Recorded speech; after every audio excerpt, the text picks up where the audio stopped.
Hello, hello, and welcome everybody to another Fundamentalist Fails. It's Friday. It's my favorite day. I get to thank you, camera. I get to laugh at fundamentalists and their antics. And this one, it does look like a fun one, doesn't it? It really does.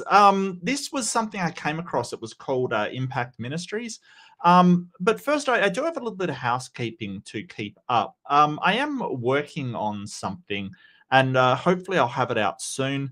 I do apologize for the sort of lack of room rumbles and stuff. I've more been focused on debate and trying to pin debates down. And last one was a really good one. A lot of people have been asking me when my next debate is. I do already have one lined up on good old Standing for Truth, on good old Donny Deal's channel. I think that's early July. I'll have to double check that. Give me 1 second. I'll grab my calendar. But a lot of people have been asking that, which is really encouraging. I really do appreciate sort of the really positive feedback I've had for that last debate. It was really good. Real a lot of fun for me, I guess. Maybe not for Alex, but for me it definitely was. It was a lot of fun for me. Um, so yeah, I really am looking forward to that, and I'm also going to be showing up on Bad Science Sunday. Oh no, it's actually July 27th, the end of July. So that one's already lined up. Phantom, do you mean the last one or this one coming up? The last one was secular humanism versus Christianity. It's definitely on the channel, mate. It went really well, and I had a lot of encouragement from. Oh, sorry. Last one. Gotcha, mate. Gotcha. No problem at all. Yeah, I just turned on chat on the screen just in time for left-handed Jedi to dominate it. It happens, you just have to accept that. Yeah, that it was really good. So I really wanna do more like that. But for the moment, coming up, and I know there's a lot of contention around it. There is the No Kings rally coming up. And I do want to plug that, if you'll bear with me for a brief second. I do want to plug that as a really good cause, and I think that it's really important that we have that kind of stuff going on. I think Lynn linked it on the Discord. Yeah, so if you're unaware, there is a mass rally going up, and unfortunately, the administration of the United States is like, don't show up. And every time that a government says don't show up, I think it's cause to show up, to be honest with you. Here is a link that should work. I know it's a bit long, but it should work to take you to a website that'll show where it's happening in your town or city or wherever. There's even ones going on in California. So if any of my Canadians are in the audience, then it's actually going on in Canada, making a no tyranny rally just to support the US. Nothing going on in Australia. I didn't learn about this one until very recently. I kind of feel like if I did, oh no, there's one popped up. There's one in Cairns, Australia. Well, that is a long way away from me, but hey, that's good to see. No dictators. Yeah, right on. Right on. So I know that there's been a lot of sort of hard words about it, a little bit of, we're going to respond harshly. Don't be scared. Look, if I'm to quote a film, people shouldn't be afraid of their governments. Governments should be afraid of their people. That is a true statement, even though it came from V for Vendetta. Look, it's a peaceful protest. They've said it's a peaceful protest. They've said don't take weapons, don't take and the thing to remember is stay with other people, stay linked up, link arms, sing. Don't yell and scream, sing. Okay, sing at them. They don't know what to do if you sing at them. Do we have maybe a list of of sort of protest songs? And I'm sure they will be handing it out, but this is, it's important to keep your head. Don't, throw things or be violent. Peacefully protest and sing and raise your voice. I think that there's we will overcome. Hell, sing Les Miserables, the voice of the people kind of thing. But stay within in your groups, large groups. Be with other people. If somebody gets targeted, just link arms and don't yell, don't scream, just stand there and link arms and you know stand with one another, support one another, help one another, and just peacefully protest because the First Amendment has a right to assemble and petition the government with grievances. That is protected by the Constitution. So yeah, and look, I think that the Americans' Constitution is one of the best documents to uphold freedom. It's just that the current government seems to be breaking it constantly. Yeah, yeah. Look, I think this is the turning point where we find out whether people will get away with it or whether people will sort of stand up, and it's really important. So I wish I could be there. I wish I could be with you. I would absolutely be marching for what it's worth. And this is how change has always happened. They sort of said the same to the civil rights movement that wanted freedom and equal rights for black people. They said the same thing. Don't show up. We're going to come down on you like a ton of bricks. They didn't. They didn't, because there's some things more important. So you're singing. Look. If the police are going to like bring out batons and stuff, they deserve it. Quite frankly, I don't think that Jedi. Just Jedi singing is a war crime, apparently. Okay, well, I think that of all the things the people could do in their anger, singing is the least harmful thing you can really do. Look, no one says you have to sing well. It's not important. Just raise your voice, raise that voice, and join with your fellow humans. Don't be afraid of your fellow citizens. Don't be afraid of them. They're your fellow citizens. And no matter what the police do, treat them with the respect that they don't show you. That is how Nelson Mandela won over his country. That is how all the greatest people have won over their country. You can respectfully decline to follow unlawful orders. Respectfully decline, because it is your right to peacefully assemble. So yeah, I'm with you, Probing Time. Get that man a microphone, and we'll absolutely carry the day. A microphone and a megaphone, big ass amp, and we'll show them what for. We'll show them what for. The power of awful singing, brought to you by Jedi. Okay, the other thing. Yeah, I hear you, Tori. To be honest with you, I'd be calling in sick myself. I'd be like, oh, I suddenly broke out with a case of have to protest. One of those 24-hour bugs. But that's just me. That's just me. Don't let me tell you what to do.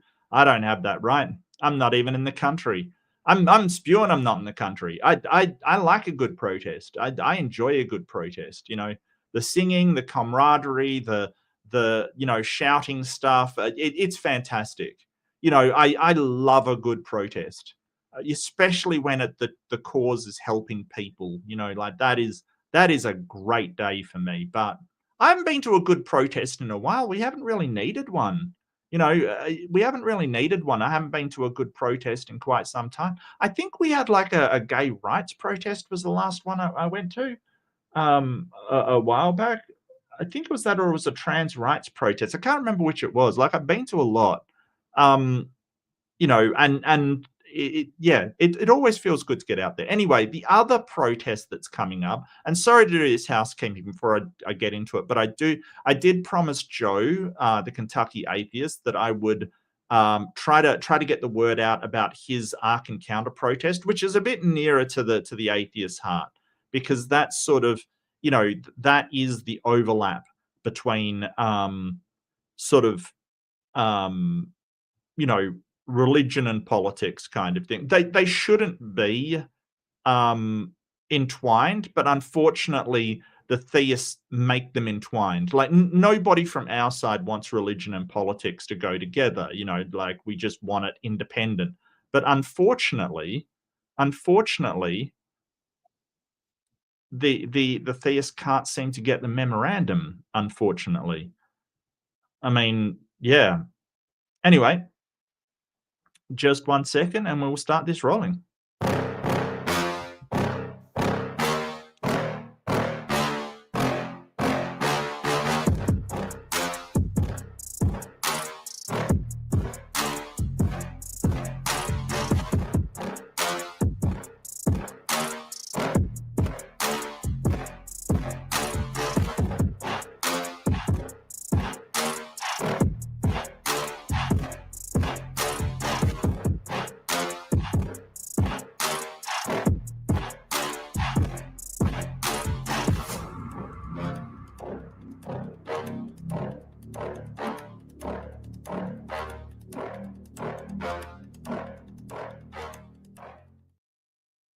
Okay. Yeah. Fantastic. Fantastic. Good on you, Joe. You're awesome, mate. Oh, I've gone terribly wrong. I've helped me. Okay, fantastic. Yeah, no, it's going to be a great time. There's some wonderful speakers there. Again, you have the right to peacefully assemble and protest. That's a right. I just think it was, you know, look, you've got that right to assemble and peacefully protest. That's a right that you have, and standing up for it's a good idea.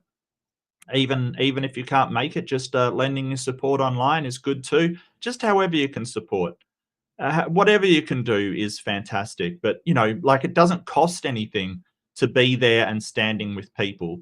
I get that there's a lot of bluster going out, but you know some of the most iconic moments of our history has been people peacefully protesting. I mean, there's that picture of a hippie during the Vietnam War putting a flower into a gun. I think it was uh, putting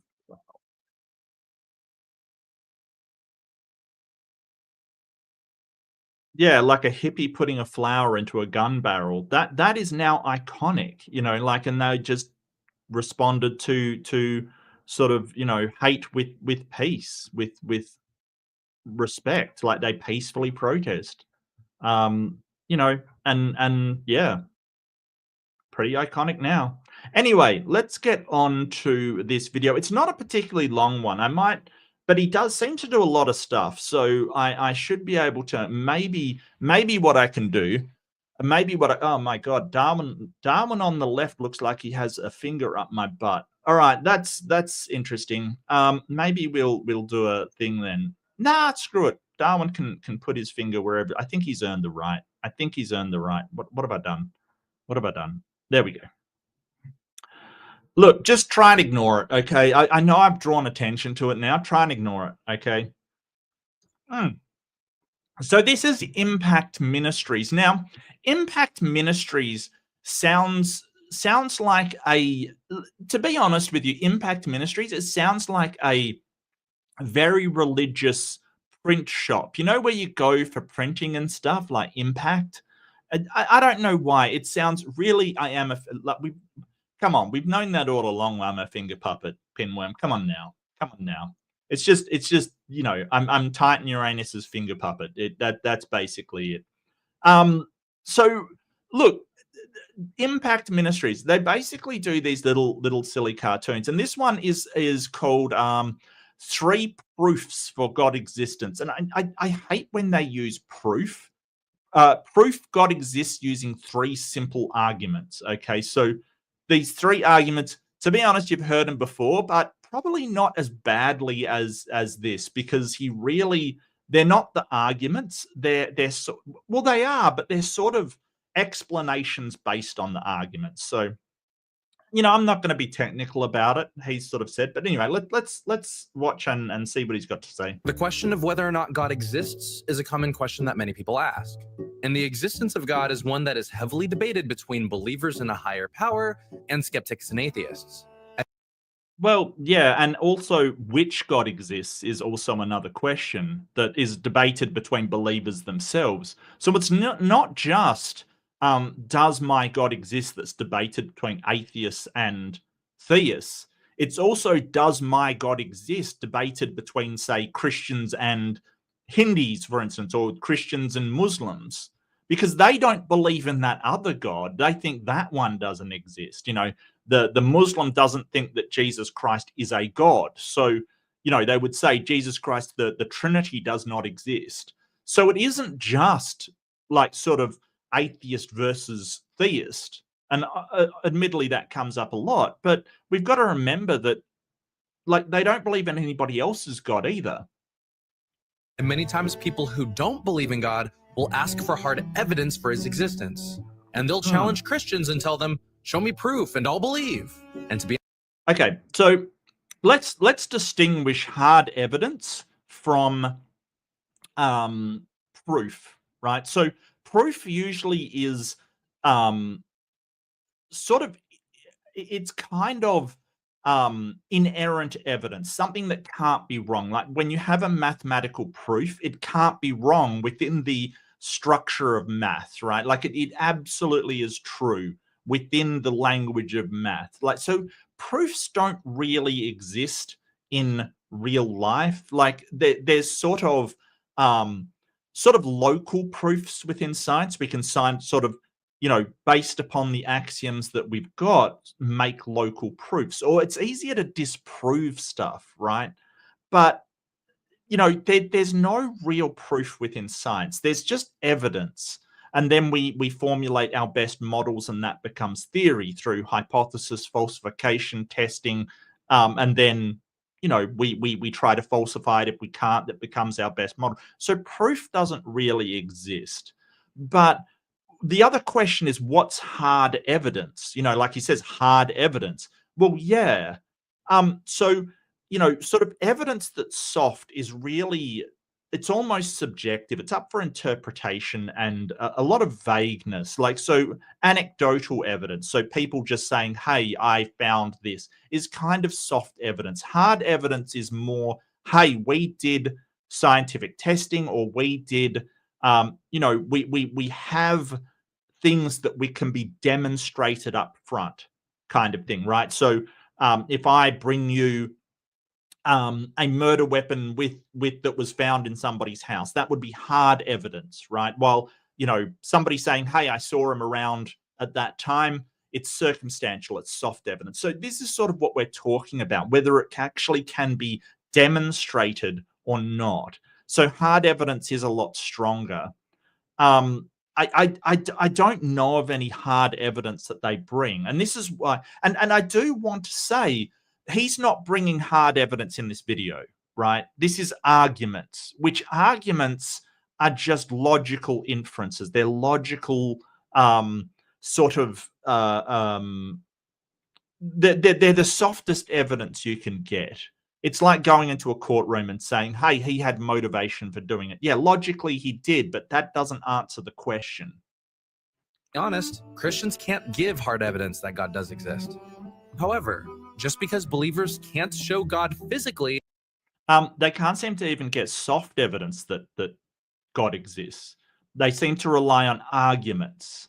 So arguments aren't any kind of evidence. I kind of put them to one side. Like maybe some soft evidence would be, anecdotally, people say he exists, which is sort of the worst kind of evidence you can get, because that is true for Bigfoot and aliens, visitations and abductions, and the Loch Ness monster, and just about everything out there. You can find a cadre of people that say, hey, it works, I've seen it.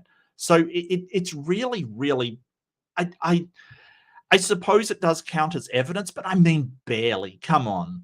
Like the fact that a bunch of people believe something isn't really evidence to me. It's just, a belief. I don't know. I would expect evidence to be evident. It should be able to be shown to somebody else. It doesn't mean there aren't any good reasons to believe in God. So in this video, I want to cover 3 reasons. Well, I think a lack of evidence would be the best reason not to believe in a God. Like, if you don't have evidence for something, that is probably the best reason not to believe in it. Because if we started believing in things because we didn't know whether it existed or not, there are so many things we'd have to believe.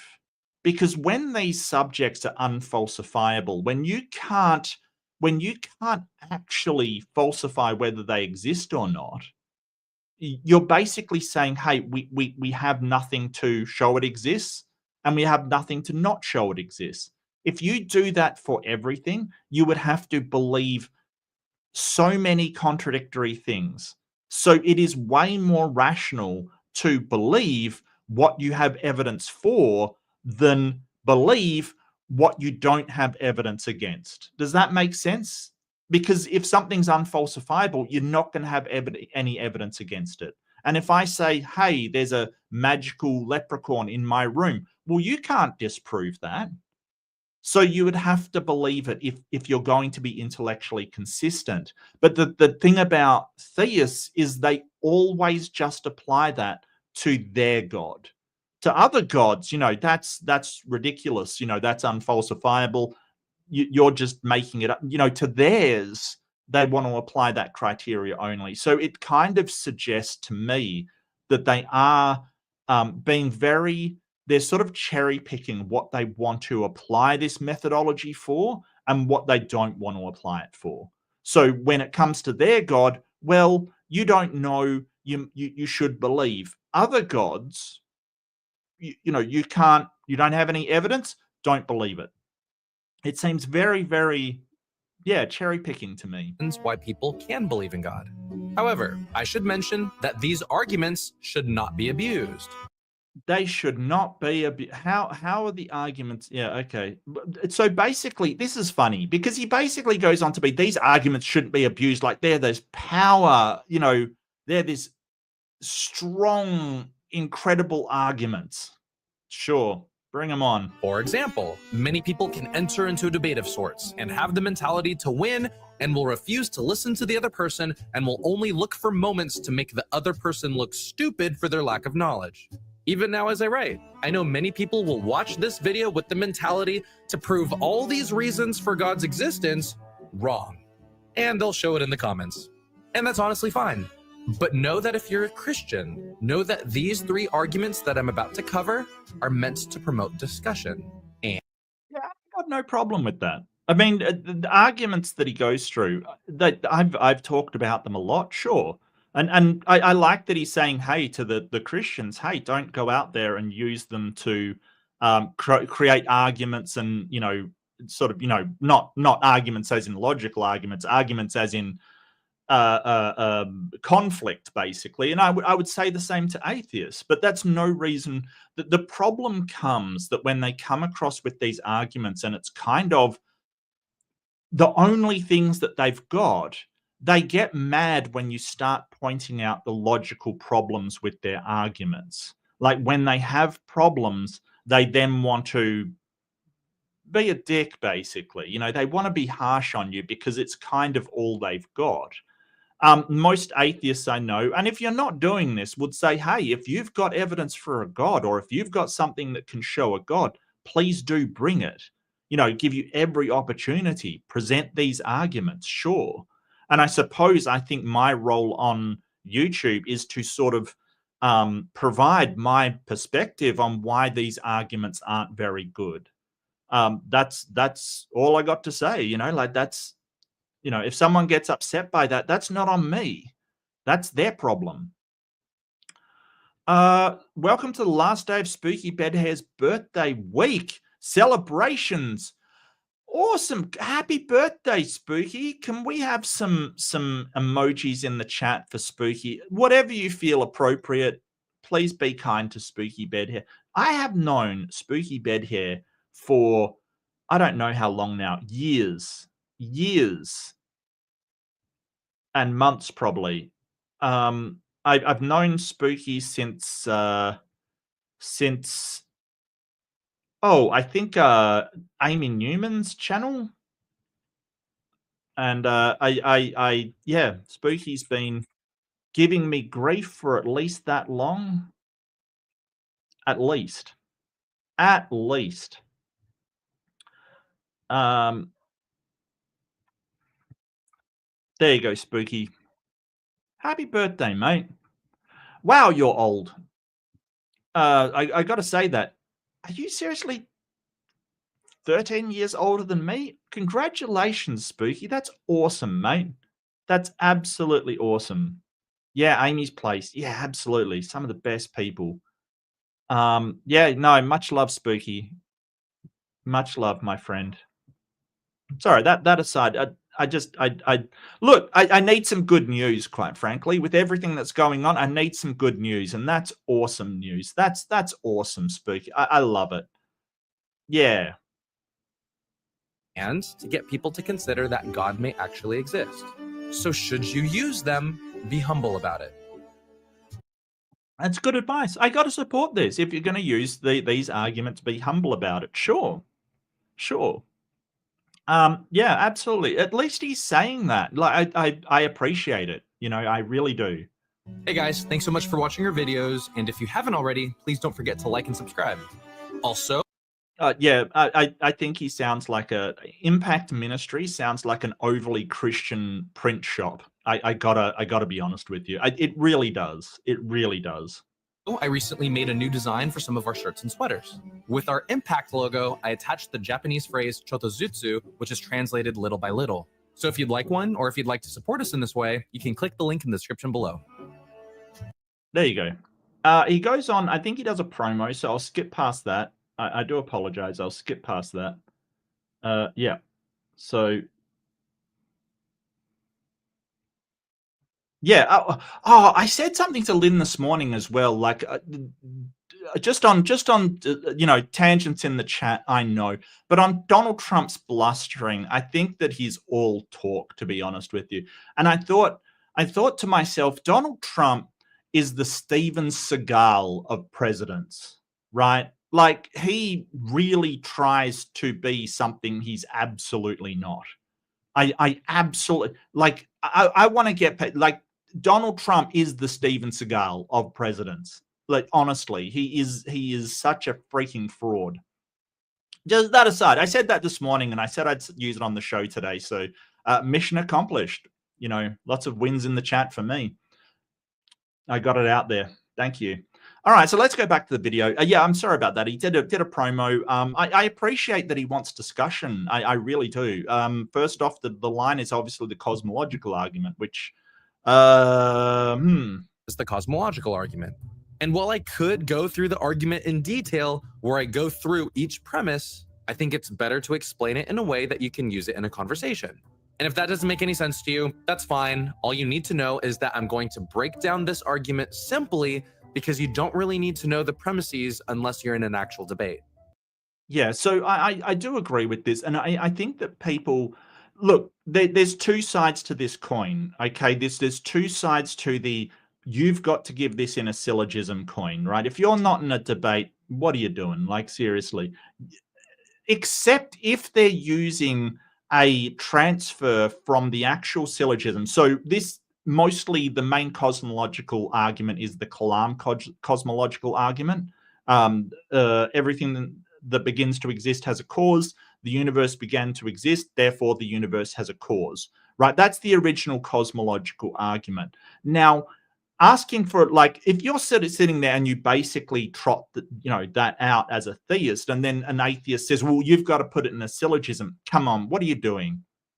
However, if they're conflating from the original syllogism into what they're saying, I think it's fair enough to sort of say, hey, can you put that in the form of an argument? Because that isn't the argument that I'm familiar with, right? So there's two sides to this. Asking for a syllogism just to be difficult on a person, is a bit of a dick move. However, if they are conflating and sort of misrepresenting the original syllogism, I think it's kind of fair enough. So, and it also depends on who you're talking to. I don't think that most theists you would need to go into a syllogism, but there are people out there who will sort of they may miss premises and they may skip over things and assume them to be granted in order to make it work. And in that case, I think you're warranted saying, hey, could you go back to the actual argument and give it? Because that seems to be missing a lot. And they may be doing that intentionally. It might not be intentional, but it does happen. I mean, I wouldn't say a lot, but it happens enough that you go, okay, that I see the syllogism that I'm familiar with the syllogism it's coming from, but I don't know how you got to what it is that you're trotting out. So, in sometimes I think it's fair enough. Sometimes I think people are just being a bit nasty, just sort of saying, hey, you've got to give a syllogism or it's not a valid argument. That's not how people talk to one another. But if they're being, really disingenuous or dishonest or misrepresenting, even accidentally, I think that's fair enough. So the creation argument essentially states that everything that begins to exist must have a reason for its existence. So since that's the case, we as people should also have a reason for our existence. Well, I mean, so there's a lot of problems there to start off with. So when you consider when something begins to exist, there's a demarcation problem. Now, a demarcation problem is boundaries, basically. Where is the boundary between a ship being lumber and the ship existing, right? And so when we say it begins to exist, nothing that we've seen really begins to exist. It is really more a change of state of being into something else. And I think we just give names to things. And I use the analogy, it's kind of like the ship of Theseus. If you're aware of the ship of Theseus, it's basically saying, well, if you had a ship and you replaced every single plank over time, the mast over time, the anchor, every single nail in it was replaced over a long period, is it still the same ship? Because all of the parts are completely different. You can sort of have this paired with, since all of your cells are sort of replaced over time, are you still the same person? And there's questions there. But I use this analogy like the ship of Theseus, sort of saying, hey, if at what point does the trees become a ship? Like, does it become a ship when it can float? Does it become a ship when it has a mast? Does it become a ship when people are actually sailing it? When does it actually become a ship? There's a problem there. And if you sail it out and realize, oh, we forgot the anchor, was that not a ship until you go back and get the anchor? There's a lot of questions here about what is the beginnings of things. And so what I would say is things don't more begin to exist. That's sort of just a label we put on things. They more change state from one thing into another. And that change of state, the names like a ship or a person or the universe, it's just a label we put on it to say it has these various properties at this time.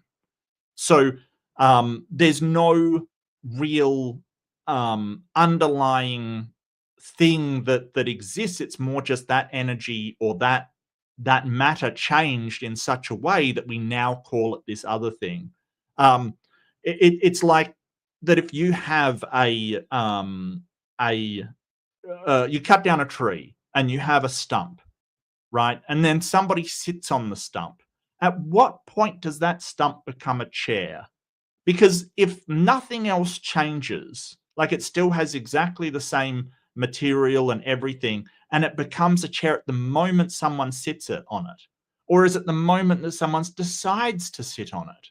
Like, when does it actually become this? I don't think it does. I think that things just change state and we add labels to them as convenient.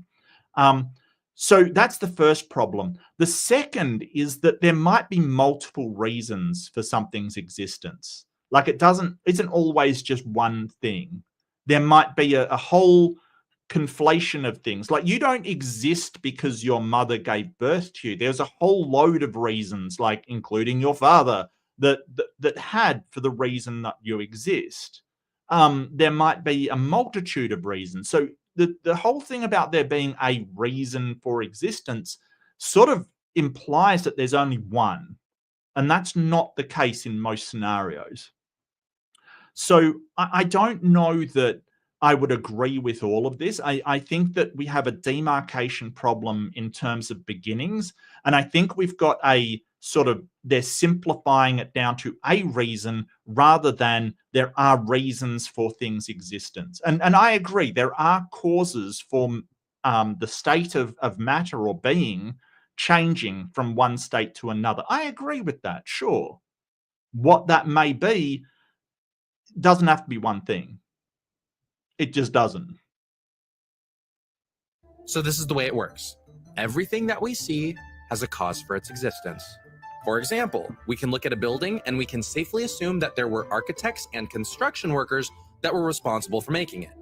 Well, sure, that's a building, but you know, like it doesn't like I don't know why they're going to something that is human made, and I think I know why. But you know, you could say also there is a storm on the horizon, and there's a reason why that exists as well.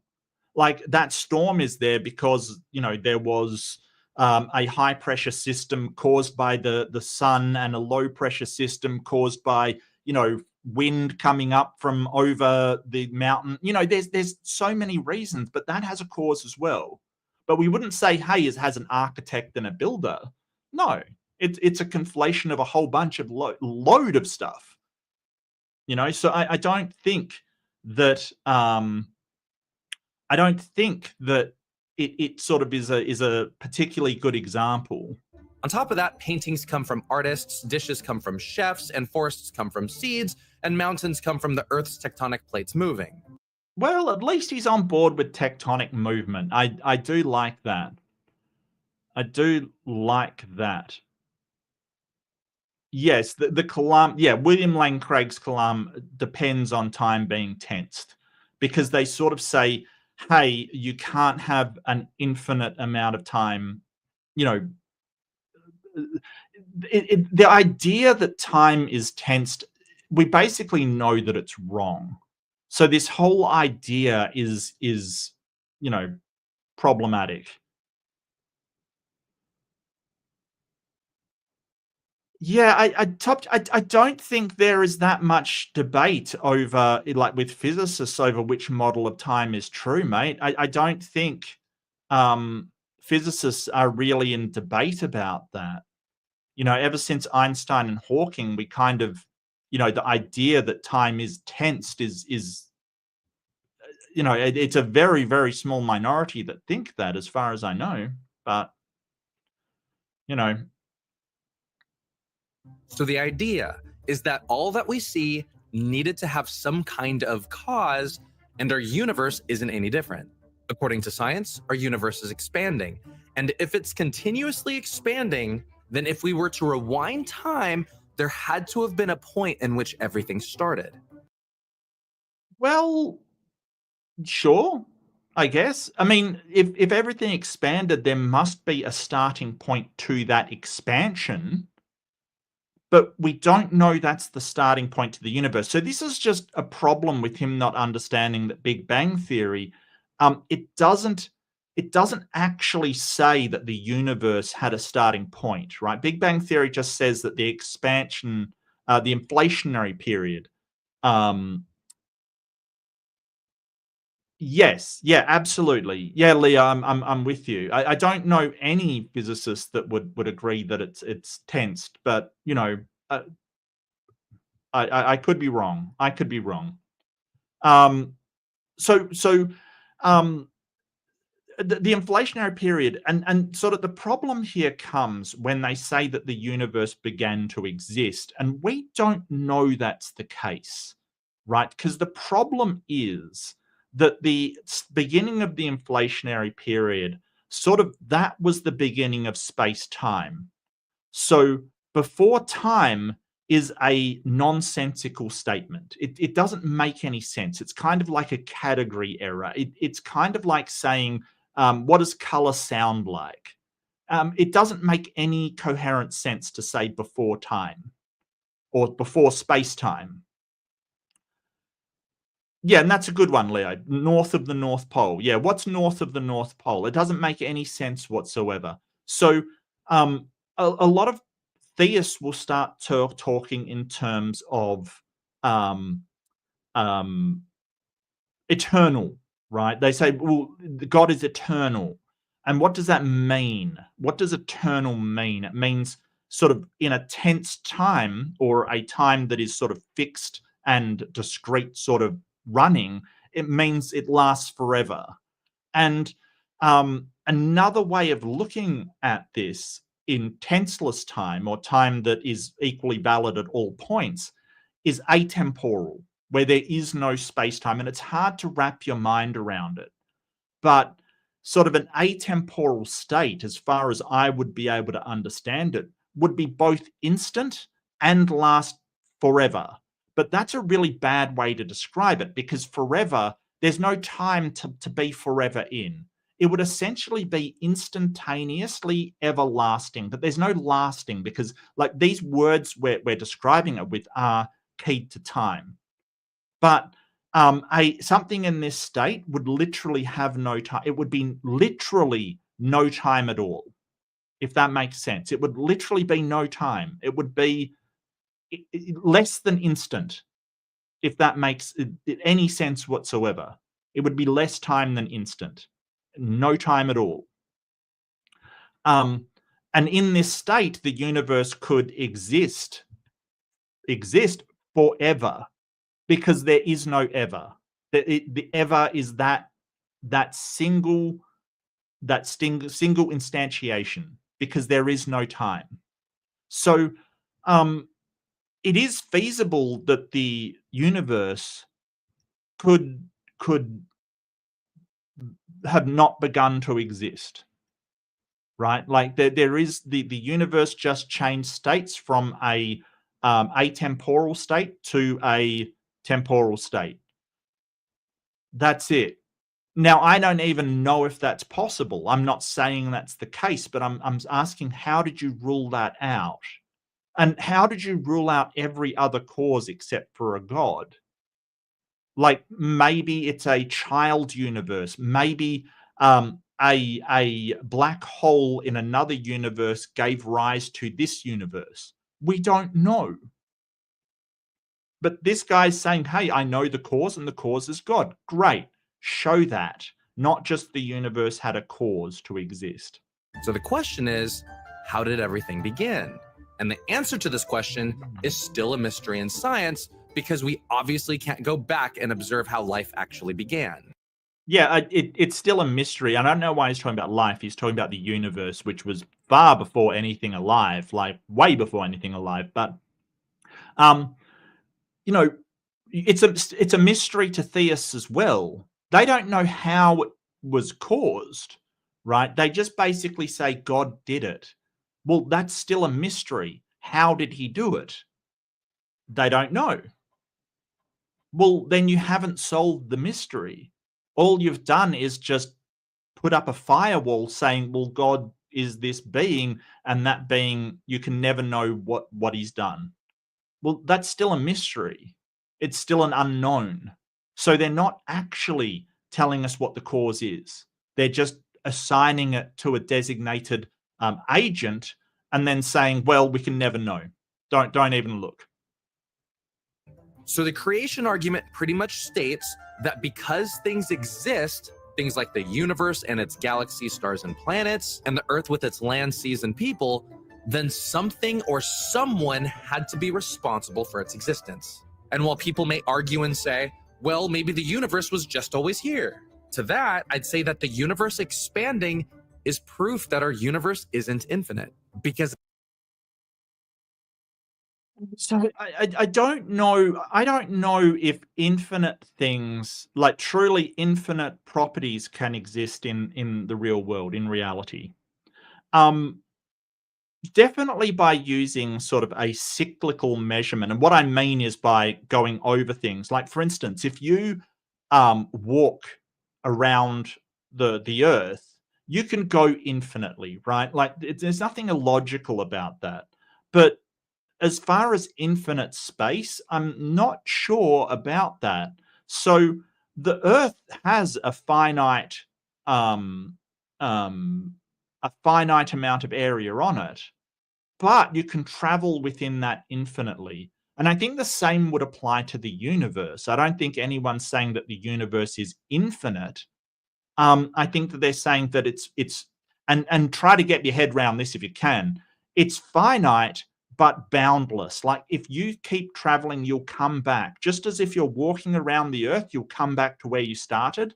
Same with the universe. If you keep traveling, it curves in such a way that you'll come back to where you started. That it basically is finite but boundless. And that is wild to wrap your head around and very difficult to think about, because it sort of goes against that intuition that we have. But a lot of physics is counterintuitive. Even basic physics is counterintuitive. So just because it's expanding doesn't mean that it's infinite. But why does it have to be? I don't understand that. That all had to start at a single point in history. Because from what we know and observe from the universe, that's the most logical conclusion we can come to. So if the universe and everything in it seems to have needed a cause or reason to exist, then God or some higher power seems to be the only explanation that makes sense. Why is that the only explanation? I can come up with tons of explanations, like natural causes. There was child universes. Like I said, the universe could be inside of a black hole, inside of another universe. The physics of which we have no idea how it works. It could be a natural process by any quantum vacuum produces unit. Like, it could be any number of things. Why a god or a higher power?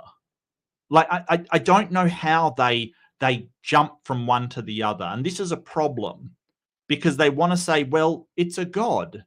And I want to bring out a video about this, sort of talking about any cause of anything being a god. Like, if you're just calling the origin of the universe God, well, what does that mean? What does that even mean? Because you haven't you haven't gotten to it being an agent, having a will, being in any way subject to prayer. What are you actually saying here? That just whatever the cause of the universe is, it's a god? So God can just be a series of natural processes from quantum states into material states? Is that what we're saying? I don't think it is. And it sort of raises the question, well, then what's the point of praying to a god if it's just the natural progression of quantum states into... But we're not saying that's what it is. You're saying it's this god, and as of all the thousands of religions, you're saying it's your god with this book that wants you to do certain things and not do other things, or else he will burn you. How did you get there? Right? How did you get there? Because I don't understand. Like, from whatever caused the universe is God to, hey, I've got this book and it tells you how you ought to live. Because all that you've said is whatever the cause of the universe was, it was God. That's what God is. Okay. You can define anything as God. And I think I might do a video on this, because that interview with Jordan Peterson got me thinking, and I really would like to. It's just my ADHD has been kicking my ass lately, I got to admit. But I will try to get that done. And there's a couple of others I do want to do. And I know some people will say, you Christians look at the unknown and turn off your minds and credit the unknown to God. At least scientists are out there observing and trying to figure everything out. Yes, I do say that, yes. You don't know what it is, so you call it God. The problem is that literally is God of the gaps. It's basically saying, hey, there's a gap in our knowledge, so that is what we're calling God. the problem there is, as I think it was Carl Sagan pointed out, the what God is then just becomes smaller and smaller and gets hemmed in by a smaller amount of what we don't know. And then, you know, eventually it will be just God is something beyond the universe that you can't quantify. It always happens like this. Yeah, and you have given me absolutely no reason to think that, like, a God. So I guess at this point, what would be my definition of a God? I mean, I don't believe that a God is real, but I do have a definition based upon the so on the concept of a God would sort of be any transcendent agent. So any being that somehow is beyond our physical universe, right? I think I can say that pretty confidently with any God, somehow beyond our physical universe, that can alter, or an agent is a thinking being, something that makes decisions, right? So a rock can't be an agent because it has no decision making. So it has to be an agent because this thing is obviously making decisions to create the universe or create people or scratch its balls or whatever it's doing, right? Like it has to do decisions. So any transcendent agent that can circumvent or alter the natural laws of the universe. Because if your concept of God is just, you know, multi-dimensional aliens or something, right? Okay, you can define God as that, but why should we worship that as a god? Because if it's still beholden to the laws of nature, if it still only just uses advanced technology, well, then it's just a matter of scope. It's just a matter of relativity. Because to an ant, we would look like gods, but we're not. And God can't be a relative thing. We can't say, hey, we're gods to the ant and some extra dimensional alien is God to us. Because I know for a fact that humans do incredibly immoral and terrible and are wrong all the time. It's got to be more than that. It has to be. Because you're asking me to believe in this thing and worship it. And the worship is the important part. If we find an extra dimensional creature with all the properties that you're talking about, but it is just using advanced technology, I don't see why I should worship that thing. I might respect its power. I might be afraid of it, but I don't see why I should worship and venerate it, especially if it's doing things that harm me and my fellow humans. I don't see why. Just as, you know, the ant shouldn't worship humans. I don't think it should, especially when it's, you know, killing ants.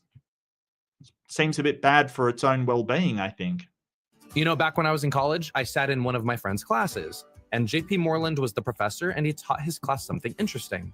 And he stated that the origin of the universe is outside the realm of science. And the reason why is because science is based on the scientific method, or in other words, it relies solely on us making observations of the world around us.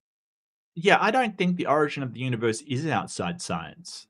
I really don't. I don't, like, why is the origin of the universe outside the scientific method? I mean, there's been a lot of stuff which people... I misheard what he said? Okay. No, that's fair, Jess. If like, just Jess pointed out, I think you misheard what he said. Okay. Okay. Interesting. And he stated that the origin of the universe is outside the realm of science. And the reason why is because science is based on the scientific method, or in other words, it relies solely on us making observations of the world around us. So due to the fact... No.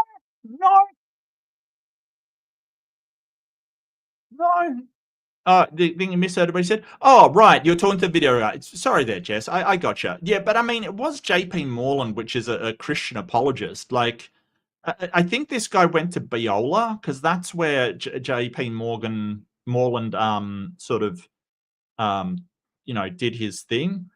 So he does philosophy, he does sort of theology, metaphysics, things like that. So he does have a undergraduate from University of Missouri, Master of Arts in Philosophy, highest honors from University of California, Dallas Theological Seminary. So it may be that that's what he's talking about. It's very strange. It's very strange. It's sort of like saying, well, fish can't know the origin of the ocean because it's outside of their purview. It's like, yeah, but does that ever hold true? Do we ever, I don't know that that's the case. I think that science can investigate the origin of the universe.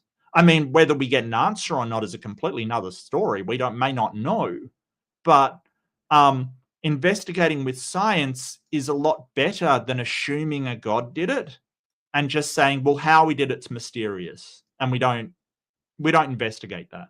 We don't investigate God. I don't know how. I don't know how you would justify that stance. Like, well, it's outside the realms of science. A lot of things were outside the realms of science until science discovered what they were. I'm sure there's people that say that the origin of life is outside science. Well, they're doing work on abiogenesis and how it occurred. So I don't think it's outside the realms of science. We don't do science because we know we can find the answer, right? And that's not why we do science. It's to try to build up a model of our universe, and that includes the cause. I don't see why it should be outside there's no justification for this because it's based upon observation. Yeah, we can establish the cause of a lot of things by observing it. Sure. Why would we not be able to? It's very strange. It's very strange. Fact that time, space, and matter all began at a single point in time, a point in time that no one can go back and observe.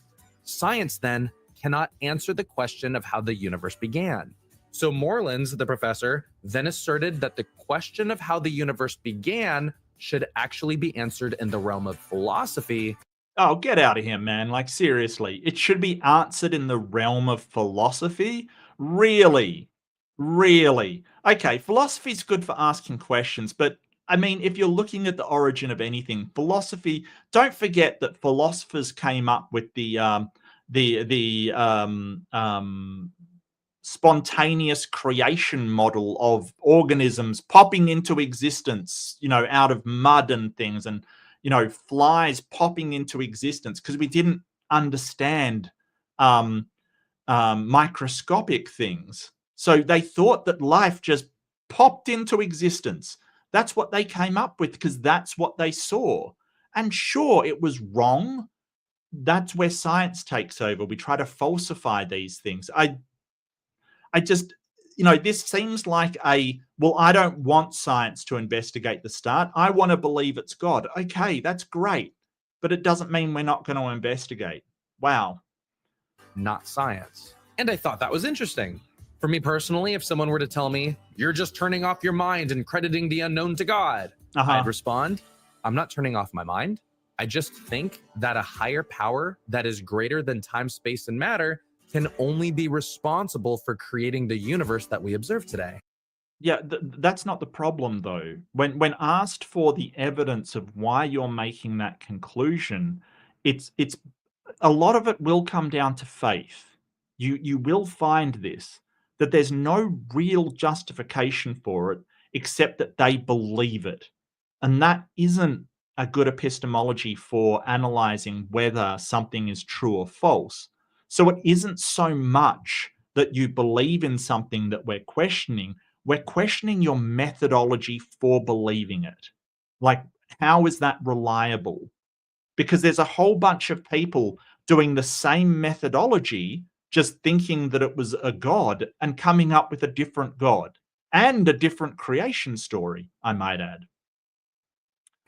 Do you have a better explanation on why everything exists today? Yeah, sure, natural processes. And that's got the added advantage of being true every single time we've thought something supernatural. So yeah, my better explanation is natural processes. Can I prove that? Do I have these proofs for that? No. I'm saying I don't know, but that's a better explanation than a god, a higher power. Because every single time we've said, okay, this is a higher power doing it, we've been wrong every single time. And so natural processes are, seem to be what we've discovered everything works by up until now. So yeah, I think it's a better explanation, but that doesn't mean to say you can't believe it's a god, because I can't prove the origin of the universe, or I can't demonstrate the natural process that led to the creation of the universe. But I'm sort of saying, you're claiming to know it was a god. How did you rule out natural processes? And why do you say that science can't investigate the origin of the universe? It's very strange. It wasn't philosophers that came up with the Big Bang model that we currently have. It was scientists. I don't like. It's so weird for him to use all of these scientific models as part of his arguments and then go, well, science can't investigate it. My guy, you wouldn't have known about the Big Bang if it wasn't for science. It's so weird. It's so weird. Because if you do, then I'd love to listen and I'm willing to learn. Sure. So if you're watching this and you're someone who does not believe in God, I challenge you and ask, how do you think we all came to exist? Because I think there needs. Oh, you've misspelled exist, my guy. That's exist. That's something different. Is that a real word? Am I going crazy? No, I'm not. That's not a real word. Okay, just thought I'd point that out. I know I'm being pedantic. Okay, shut up. Shut up. I know, all right? Don't make me bonk you. Don't make me give you a big old bonk. There you go. Share those out between yourselves. To be some explanation on why we all exist, and I think that God creating everything seems the most likely and logical. And if you're a Christian and you're wondering how to use this argument in a conversation, you can simply ask people, where do you think we all came from? And how do you think the universe began? Well, no, I think that the best explanation is abiogenesis, especially that we've found sort of the building blocks to RNA and DNA on asteroids. Like asteroid Bennu had all of the necessary proteins to be able to, it had uracil, it had thiamine, it had every single base protein that we needed. So hey, I think the whole abiogenesis thing is just going to be time and working it out. I personally lead towards amyloid world, just because Grayson made a really good argument for it. Unfinished Journey for $2. Thank you, my unfinished journey /sock. He's prejudiced against X's. Me, absolutely. Look, that X does not belong there, all right? Look, there's some places that X's should not be, all right? I'm just saying. I look, X's, you ever been out and met an ex with like your current partner, and like it's so awkward, like seriously awkward. It really is. Like I've been there. It kind of sucks. It kind of sucks. Look, don't judge me. Because it did not just pop into existence, something or someone needed to have caused it. Right. So how do you know it was someone and not something? I mean, he just puts out there, it could have been something. His ex. How dare you? How dare you? You stop that. You stop defaming my good name. That's it. Yeah, so he's already just said, well, it could have been something. Yeah, and how do you know it wasn't something instead of someone? Like that's the problem here. And if they argue and say, well, how do we know that? Things can just pop into existence, and that might be the case for the universe. Divine simplicity, simplest explanation, and uncaused necessary being without parts or complexity. Ocarina. Yeah, and you know what is an even simpler explanation? No God at all, and the universe is uncaused. That's even simpler. Like it was just in a atemporal state with no time, and then it started up in a temporal state when space-time came about. That's even simpler, Top G. Because you can eliminate the gods, angels, devils, other supernatural phenomenon. You can eliminate all kinds of things. So that's even simpler. To that, I'd probably say that we don't observe things popping in and out of existence freely in our day-to-day lives. Well, have you talked to a quantum physicist recently? That kind of suggests that things can pop into and out of existence. But that aside, no, we don't. But it still doesn't, like, nobody's saying that the universe popped into existence. I don't think, show me the physicist that has the paper on the universe popping into existence. I would love to see that. I really would. I don't know why anybody would be saying that. It's very strange. And this does seem like a bit of a straw man. So if that's the case, there needs to be a cause for the existence of our universe. No. You appealed to Occam's razor, which says that the don't multiply entities. So if natural causes exist, and we know natural causes exist, we see them all the time, and you're positing a God as well, I agree it demands explanation. But I'm saying that natural causes is simpler than a God. It just is. Because a God is infinitely more complex than just natural occurrences. And should people ask, well, who created God then? To help with that question, you can watch our video titled, Who Created God? Who created God? Well, so the entire Occam's razor, I just want to say this now, the entire Occam's razor set up in such a way that they don't have to give a cause for God. Sorry, Occam's razor, I got sidetracked with Top G. The whole thing about Kalam cosmological argument is that it sets it up in a way they don't have to provide an argument, like sort of a cause for God. Because if they started with everything that exists has a cause, right? Which we see every day. Everything that exists has a cause. That's what we see every day. They would have to come up with a cause for God. And that's a problem. So they frame it as everything that begins to exist has to have a cause. And there doesn't seem to be a particularly good reason to do this. Plus the whole problem with demarcation, that things don't really begin to exist. It seems like energy just changes state. And that's what seems to happen. So, I mean, I've got a big problem with even the premises of the Kalam, much less the conclusion, which concludes the universe has a cause. There's no God anywhere in there. And it is a jump, a non sequitur from the universe has a cause to, and that cause is God. And no, I don't think William Lane Craig manages to bridge that by going, oh, it had to be timeless, spaceless, personal for some reason. I don't know why. It seems to be this sort of argument from definition. Argument number 2, the design argument. This argument is also known as the teleological argument. And in the same way that I skipped explaining the premises for the creation argument, I'll also skip that here, because the goal for this video isn't to prepare debaters, but to help Christians understand these arguments so that they can better be used in a conversation. So this argument pretty much states that complex and intelligent design must come from an intelligent mind or designer. Yeah, that's not a highlight of complexity, is not a highlight of design. Not good design, anyway.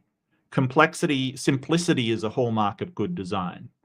Having the no unnecessary moving parts, and no unnecessary or sort of superfluous things is a hallmark of good design. So if we look at the universe and ostensibly it's there just for us, it doesn't look like it's very well designed, right? Having, if you look at something complex that has all of this superfluous stuff, like for instance, the human body with, these sort of parts that seem useless, and a sort of a aorta that goes all the way down, or a nerve that goes, the laryngeal nerve that goes all the way down and then up again. Like, they're very, very badly designed as far as simplicity is concerned. There's no reason for it. It's a problem because there's something called top-down design, where you put down a blueprint and you design things trying to encapsulate everything you want to do. And then there's bottom-up design, which is kind of when you cobble things together from, say, you design a system for doing accounting, you design another system for doing, warehousing and packaging, things like this, and then you have to integrate them. And stuff gets messy because basically with bottom-up design, you're sort of designing separate parts and then pushing them together when they weren't designed like that. And we see more of the bottom-up kind of stuff. We see more these systems that sort of work together, but imperfectly. Things like the immune system attacking itself. We've got problems there. Things like people choking on food, which happens all the time because your windpipe is really badly designed. There's other animals with way better designed stuff. So all of this is sort of saying, hey, this looks designed. Okay, what isn't designed that you're comparing it to? Okay, so if you're saying, hey, this looks like it's designed, what isn't designed? What are you comparing that to? Is simple things not designed? And what is simple in your worldview? Ostensibly nothing. Everything's designed. So how can you tell the designed things from the non-designed things? It seems like a real problem. So let's look at the complexity of people. And I cover this in our Is There Really a God video. And in it, I talk about how within a single person, they have a cardiovascular system, an endocrine system, a digestive, respiratory, excretory, lymphatic, nervous, muscular, and skeletal system. Yeah, and they go haywire all the time. It happens a lot. They go absolutely haywire. For instance, let's take this one thing, right? You have a system that you need oxygen to survive, right? You need oxygen to survive. But your system does not detect whether you're getting oxygen. And I'll explain what I mean by that. Your system has no idea whether it's getting oxygen or not. In fact, what the alert is when you're out of breath and you need air is buildup of carbon dioxide, right? That is what you're feeling. So when you have a gas, like for instance, some ammonium or some kind of, say, natural gas, right? It's a problem with miners that used to mine. They would hit these pockets of natural gas and they weren't getting oxygen, and they didn't know because they were still able to expel carbon dioxide. So it is a problem that we don't actually detect what we need, we detect what we're expelling. That's why miners used to take canaries into coal mines, because the canary would drop dead, and so they knew to get out of that mine because there's natural gas, and they would not be able to tell until the miners drop dead, right? And I'm not talking about young children. I'm talking about Minecraft miners. Come on now. So there's problems there with the human body, that we don't detect the oxygen that we need. We only detect when there's a buildup of CO2. That's an awfully designed system, right? That's a terribly designed system. I mean, imagine a fire alarm that doesn't detect the fire. It detects when there's a lack of wood, for instance. That's terrible. It's absolutely terrible. It's not a good system. I've just mentioned the recurrent laryngeal nerve. It goes all the way down your body and then back up, loops around the aorta and back up. It's a terribly designed system. It's absolutely shockingly designed, and it causes problems. So why is it that having a system that works is a good, evidence of a god? But when that system doesn't work, when the immune system attacks itself, we have immunological disease. Why is it that that isn't evidence against a designer when it goes haywire? I don't know, but it looks a lot more natural. It does like somebody designed it. Yeah, probing time, especially with giraffes. That recurrent laryngeal nerve even happens on giraffes, and it's absurd how long it goes down their necks. It's terrible. But that can't be evidence against a god. In that case, you sort of say, well, God works in mysterious ways. And on top of that, according to the National Institute of General Medical Sciences, the DNA from one of our cells is 6 feet long.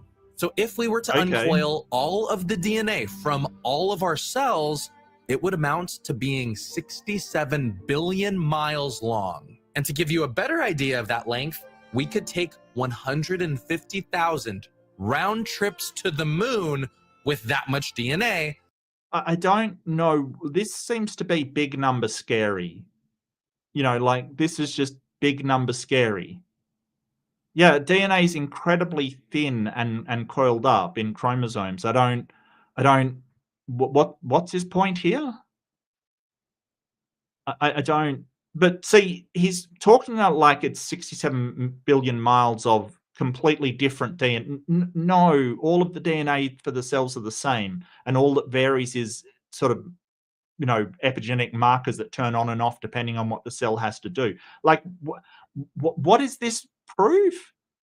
It's sort of like saying, hey, there's like if you took all the sentences out of this library and stretched them out into one line, it would reach to the moon. Okay, so what? So I don't understand what the point of this is. I really don't. It just seems to be, well, this is a big number. Yeah, I hear you. And that's just the DNA of one person.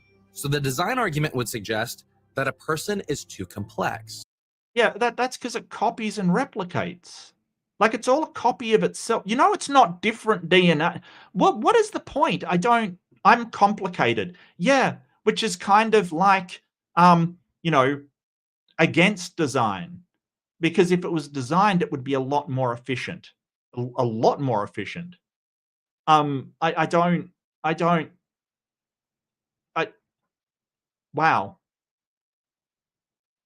And evolution could not have been the reason why people exist, regardless of how many billions of years occur. Okay, so here we come with the young Earth fundamentalism. You heard it. Fundamentalist fails, is on board. Evolution doesn't happen means that we can't exist. I want to know why. I really would like to know why. It's not just enough to say, hey, evolution couldn't have happened when we kind of know it did. But why? For example, it would be nonsense to think that a laptop in a forest got there by evolution. The watchmaker argument. You go along in on a beach and find a watch, and you know that the watch was designed by somebody.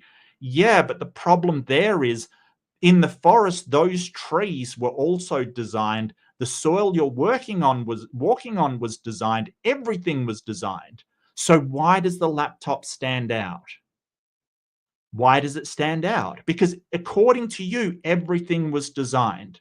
So we see the natural properties of those things around us, like trees and dirt and all of those kind of things.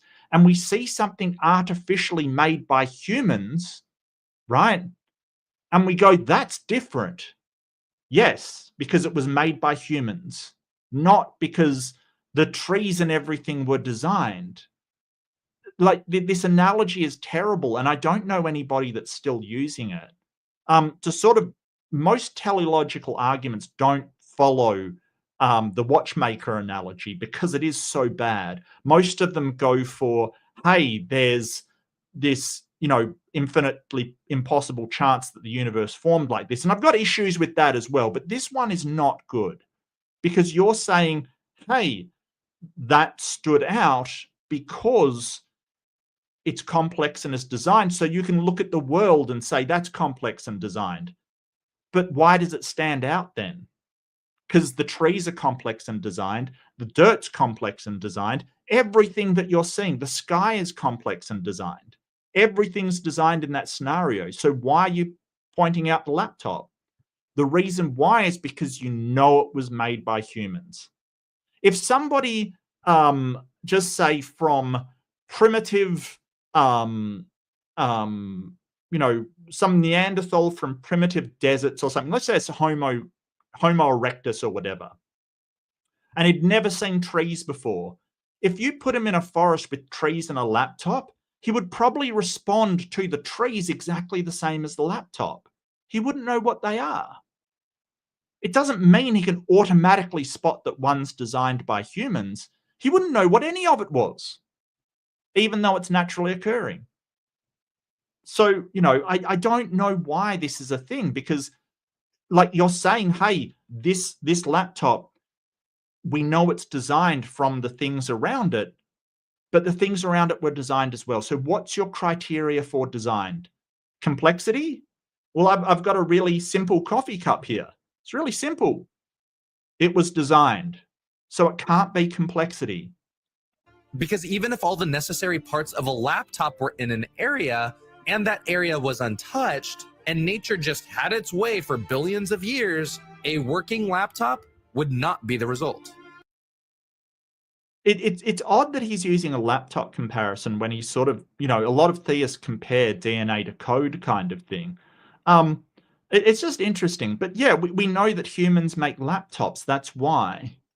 If we didn't know what a laptop was, right, and we found a laptop, like we had no idea about computers or anything like it, and we found a laptop in the forest, it would look unusual because we're used to the forest. We wouldn't automatically know that it was made by humans. The fact is that we know what a laptop is, and we know that they're made by humans, right? I don't know. It's a really weird argument. Yet many people who believe in evolution use this line of reasoning for people, and they'll suggest that the building blocks for people were in an area, and over time an organism formed, and from that it kept evolving until we got to people. Yeah, that's basically it. Yeah, I mean, you have to apply certain pressures to it in order for it to evolve in certain ways. So we are suited to our environment because that's what we evolved towards. If plants didn't come in and start filling the air with oxygen, we wouldn't be using that oxygen today. Like a whole bunch of stuff had to happen. There's evolutionary pressures, but sort of just saying, hey, they just floated around an area and just became these things. No, that is not how evolution works. You have various selection methods. And, sort of tell me you don't understand evolution without telling me you don't understand evolution. Like, seriously. And I do want to add that I do find a lot of credibility in evolution within a species. Like Darwin's finches, for example. Finches do evolve over time, but they don't become anything other than birds. Why not? Why not? Like, you're basically, this is the young earth creationist kind of mantra. I believe in this evolution within a kind, but evolution outside of a kind I don't believe in. Why? What is actually there to stop something from changing outside of a bird kind? And we do have wolves that mate with lesser violent canines. And sorry, Servador. No, English, mate. We're talking English. I do apologize, but yeah, I do have to have things in English. I apologize, mate. Less violent canines. Yeah, although there's some people that think that wolves and dogs are separate. They're not related to one another, which is wild and, quite frankly, pretty insane. Evolution can create a bunch of different types of dogs. However, they stay dogs. It's evolution that turns species into other species, like fishes turning into birds and birds turning into dogs, that I would disagree with. What? Fishes turning into birds and birds turning into dogs. Like, tell me you don't understand evolution without telling me you don't understand evolution. So, fish didn't turn into birds. I mean, there was like fish, then tetrapods, then reptiles, then dinosaurs, then birds, but mammals split off before that. So birds won't turn into dogs. Okay, that won't happen. Even if evolutionary pressures somehow force them into being mammals and, you know, or something like mammals and then something like a dog, it still wouldn't be a dog. You can't go back on your lineages to go down another tree of the evolutionary tree, like branch. You can't do that. Like, we can't turn into birds, right? That can't happen. Like, he doesn't understand what evolution is, because this is just a parody, a straw man of what evolution is. I feel like he got his evolution lessons from Kent Hovind. Like, I really do, because this is the kind of stupid stuff he would say. No one's saying that birds turned into dogs. Okay? We're saying that more primitive, or more basal, I should say, because primitive's a bit of a weird word to use, but more basal mammals turned into dogs. And there was splits where they turned into dogs and, say, foxes. Are foxes a caniform?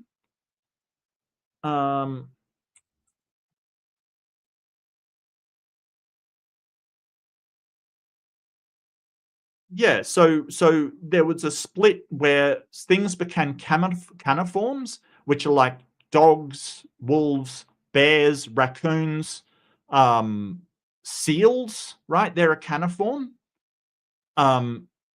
Weasels, weasel cult, right? Weasels as well.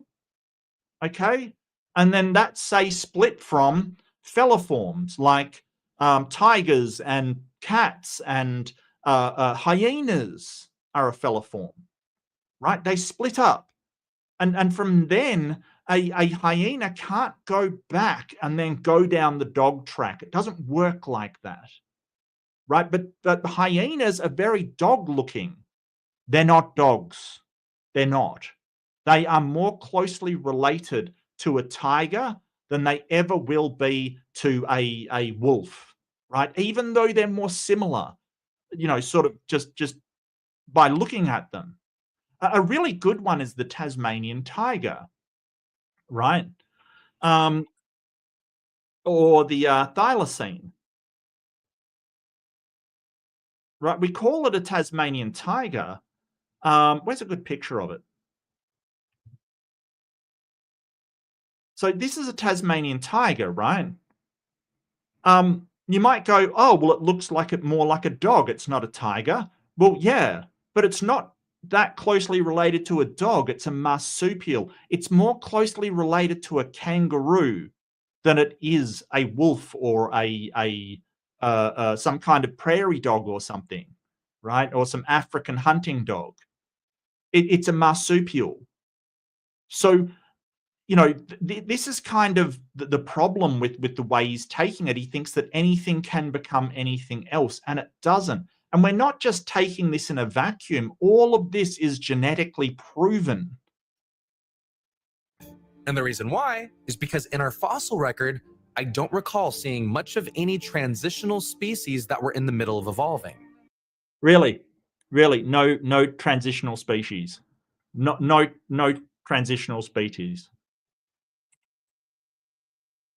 So first off, technically, everything's a transitional species. Technically, everything is, right?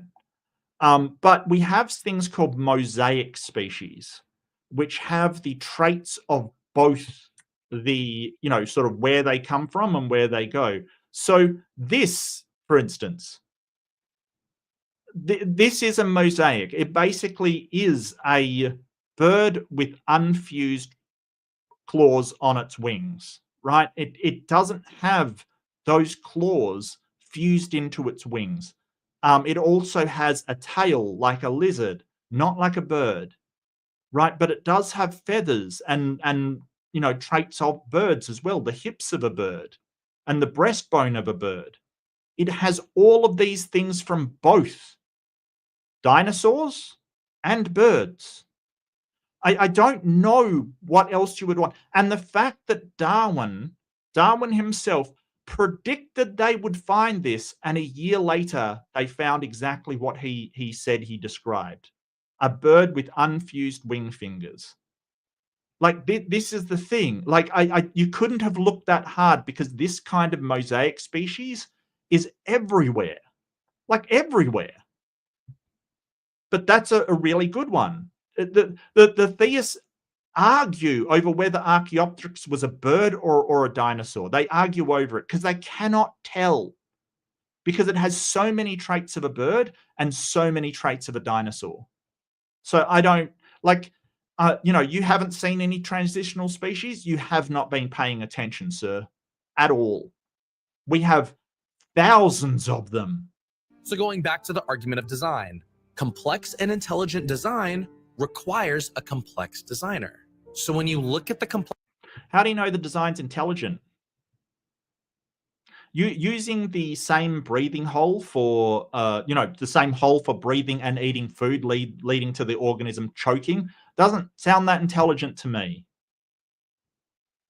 So evolution has this idea of good enough, right? It's the good enough principle.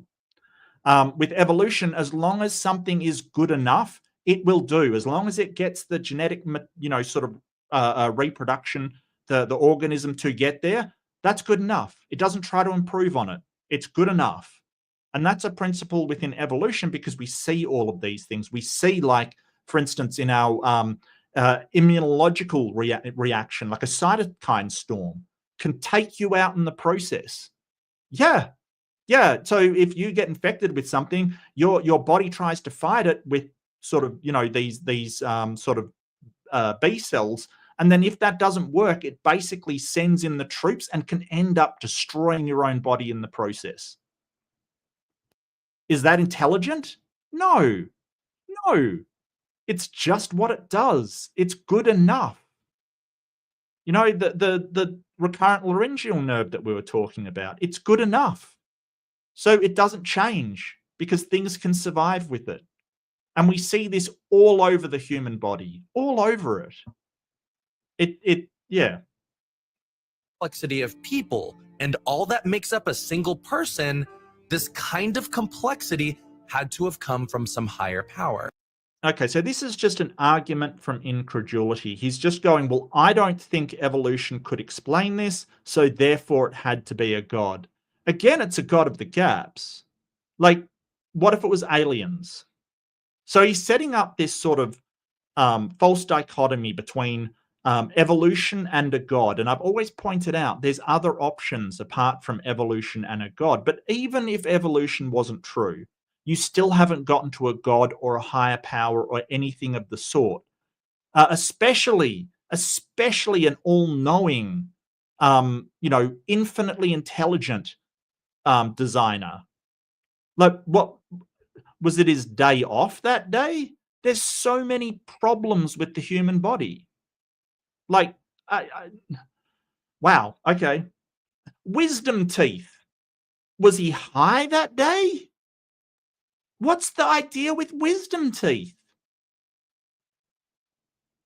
So if you're someone that doesn't believe in God and you think that evolution makes more sense and that people did evolve, I would challenge you to think of a time when life can come from non-life.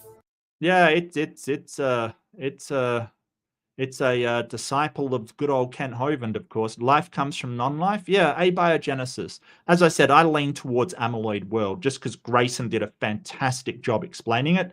I don't claim to know that for sure. I don't even claim to know it really. It's just what I prefer, because it does explain some of the problems with abiogenesis, because before even there's a cell, there's a selection mechanism, which is all you need to get that process started. So yeah, And I mean, chirality is interesting. Like why all the cells are left-handed chiral is interesting, but you know, a lot of it can explain that as well. Or in other words, if evolution did start everything and the world started with a bunch of non-living things that people ultimately evolved. Well, that's not evolution, that's abiogenesis. So he's sort of conflating the two. And this is why I think he's from the Kent Hovind school of misrepresenting science, because he does that a lot. He goes, well, explain where life came from. Well, that's not what evolution talks about. That's abiogenesis. Like we have two different terms for them. Theory of evolution just covers how life develops over time, the changes in traits from, you know, over time. It doesn't actually tell you where life comes from. But show us that it was a god. Like, just because we don't know how, and this is just God of the gaps again, we don't know how life started, therefore God. We don't know how the brain developed, therefore God. You know, it's just this sort of, just this sort of willing to put God in any gap he can possibly find. That's sort of really, you know, it really is terrible, because at the end of the day, when we end up finding out how, they look silly. Like when they sort of said, hey, you can't explain how the eye developed, it's got to be God. Well, we figured that out. And without a single blush, the theists went from doing the eye to doing, say, you know, the bacterial flagellum, right? Without even acknowledging that they didn't have something with the eye. Really bad. From, can you think of another time when life was able to emerge from something that wasn't alive? Because if that's not the case, then where did life begin? You could say you just don't know, but I think that the most logical explanation is life coming from some originator of life. Yeah, that doesn't make any sense. Like if we don't know where life came from, why is there an originator? Like, why does there have to be an agent instead of some natural process that we don't understand? Like, I'm not saying I know it was not a god. Like, you know, that's fine. You want to believe it's a god? That's fine. But how did you get to a god from you don't know where this came from, therefore it's God? I don't understand that. Like, square that circle for me. You know, sequitur that non sequitur for me. How did you get there? And I would call this originator of life God. And if you're a Christian and you're wondering how you can use this argument in a conversation, I would encourage you to ask a lot of questions on what someone believes regarding the complexity of life. And I'd say something along the lines of, people are incredibly complex. Where do you think we came from, and how do you think life started? In my Yeah, people are incredibly complex. Where do you think we came from? I think we came from Earth, possibly. I mean, I think it could have been the process started on asteroids that then hit Earth. It is possible. So that's sort of a combination of panspermia and amyloid world. Could be possible. But at the end of the day, I don't know. But the correct thing to do when you don't know something is withhold your belief until you have more evidence. Not just go with whatever seems cool because you can't make up your mind what the origin was. That seems like a terrible thing to do. Yeah, amyloid. So it's amyloid world. I'll find Grayson's video on it because it was very good. It's sort of these sort of proteins called amyloids working on sort of clay.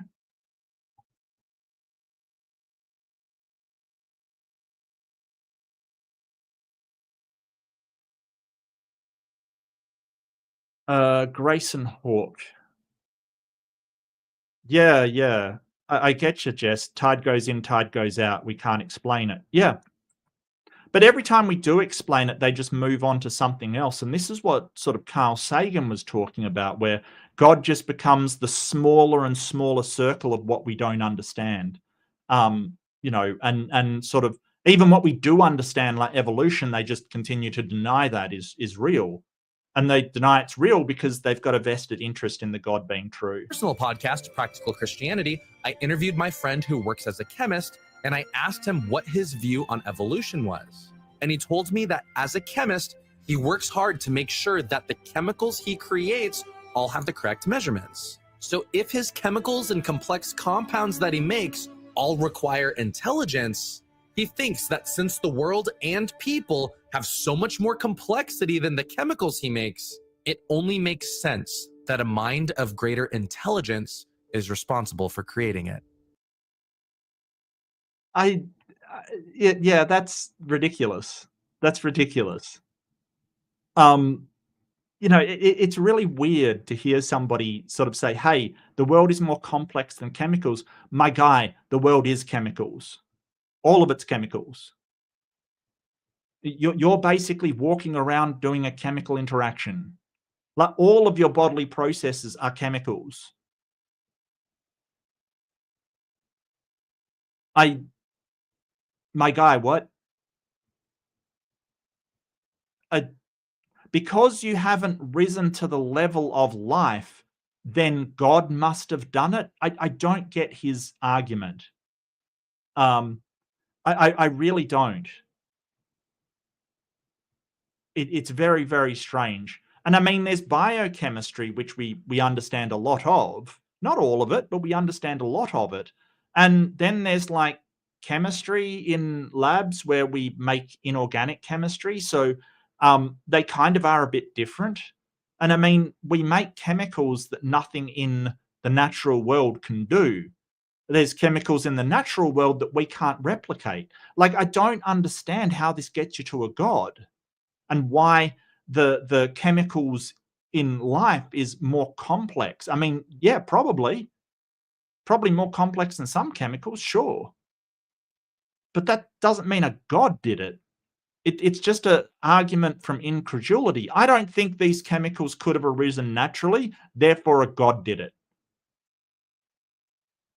A lot of the chemicals, like we've figured out, like say ATP synthesis that provides us with energies, like it requires mitochondria. We feed sort of stuff to the mitochondria and it produces energy to us in the form of ATP. Now, we understand that process. We didn't used to, but we understand it now. And it is quite likely that like mitochondria, which has its own DNA, was originally an organism that a prokaryote swallowed and could not ATP synthase. Thank you. That's probably a different organism that a prokaryote swallowed and could not digest, so they kind of worked together, and that was the starts of sort of eukaryotes. No, we've made artificial chemicals. Artificial is the word you're looking for there. So this is a conflation between natural to supernatural and natural to artificial, right? And I'm using natural as in natural as opposed to artificial. That's why, Greg, you're sort of confused there. I don't think there are supernatural chemicals. If there are supernatural chemicals, please do point me their way. I'd like to see them. And argument number 3. The moral argument. Oh, this argument pretty much states that because people have universal laws that they all abide by. Do they? Do they? I'm not aware of any universal laws. I don't know any universal laws. What's a universal law? Can you give me one? It's evidence of God, because he had to give people these laws. To explain it more, murdering babies, purposefully polluting water reservoirs, and other crimes like rape are wrong. And while that seems... Well, people do purposely pollute water reservoirs. People do that. It does happen. So that's not universally a law. I'm sure there's corrupt governments in, Africa somewhere that probably allow it. So I don't know why. And so I think that the whole point comes that if you are a species that destroy your young, you don't survive very long. Like, I don't know why that's universal though, because there is like the Binding of Isaac, where somebody was going to unalive their child in the Bible, and God demanded it. In fact, God demanded that people go in and unalive a whole bunch of people, including the women and children. So is that a universal law? Because God specifically told Moses to break that, what you call a universal law.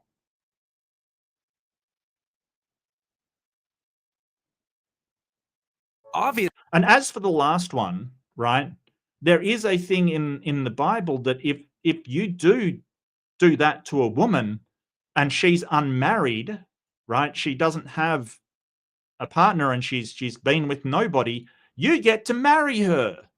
So is that a universal law? I don't know these universal laws of which you speak. It's that they're wrong. The question is, why do we think they're wrong? Because they're incredibly bad for society. Any of these three things will detrimentally harm society, and therefore people do not tolerate them. Because we basically want to live in a society that is beneficial to people's well-being and they can live a decent life in. And we have found all three of these things always are bad for society. But you're sort of talking like it is a law, right? Like you can't break this thing. No. Because God did it himself. Didn't he genocide everybody in a flood? So that's not a universal law. How many babies died in the flood exactly? I would like to know. Interesting. It's universal, but not universal for God. So it's not universal? Not universal? Not universal? Well, if it's universal, it applies at all times and all situations. If it doesn't apply to God, then it's not universal. Moral argument suggests that these moral laws can't develop from a purely biological world. Why not? Why not? I mean, I'm not a moral realist myself, but I do know that people who argue from a moral realism standpoint say it is genetically programmed into us not to do these things because it is so detrimental to our species. Now, I don't think they rise to the level of a codified system of conduct, right? So I don't think they rise to the level of morality, but others do argue that. So they do argue for an objective morality that comes from our genetic programming of what works for us and what doesn't. Being a social species, we have to implement these kind of things in order for our sociality to in fact work. That we've been genetically programmed for this. Now, I don't subscribe to that. I think that it is sort of, I subscribe to a moral anti-realism, but I don't see why moral objectivity can't come from some kind of biological imperative. I don't see why not. I don't think it rises to the level of morality, but others argue that it does. So, yeah. And that these morals need to come from a higher power or Right. God. And the reason why is because if there was no God and we were purely biological beings, then we'd be no different than animals. I hate to break it to you, Sonny Jim. We are an animal. We literally are an animal, right? We're not a plant. We're not a mineral. Okay, we're not a fungus. We are an animal. And other animals have what I would call a proto-morality. They have this expectation upon one another to adhere to certain things. Like, for instance, meerkats, right? They kind of expect each other to take watches where they watch out for danger. And the ones that aren't watching or collecting food are expected to care for the young while they do it. They're very, very social, right? And there's examples of this all over the place. There is consequences for a capuchin monkey making a snake alarm to steal food. For stealing, they will get thrown out of their troop. Is this morality? I don't think so. It's definitely proto-morality. It's getting there. And there is certainly a code of conduct for chimpanzees, say, with their structures.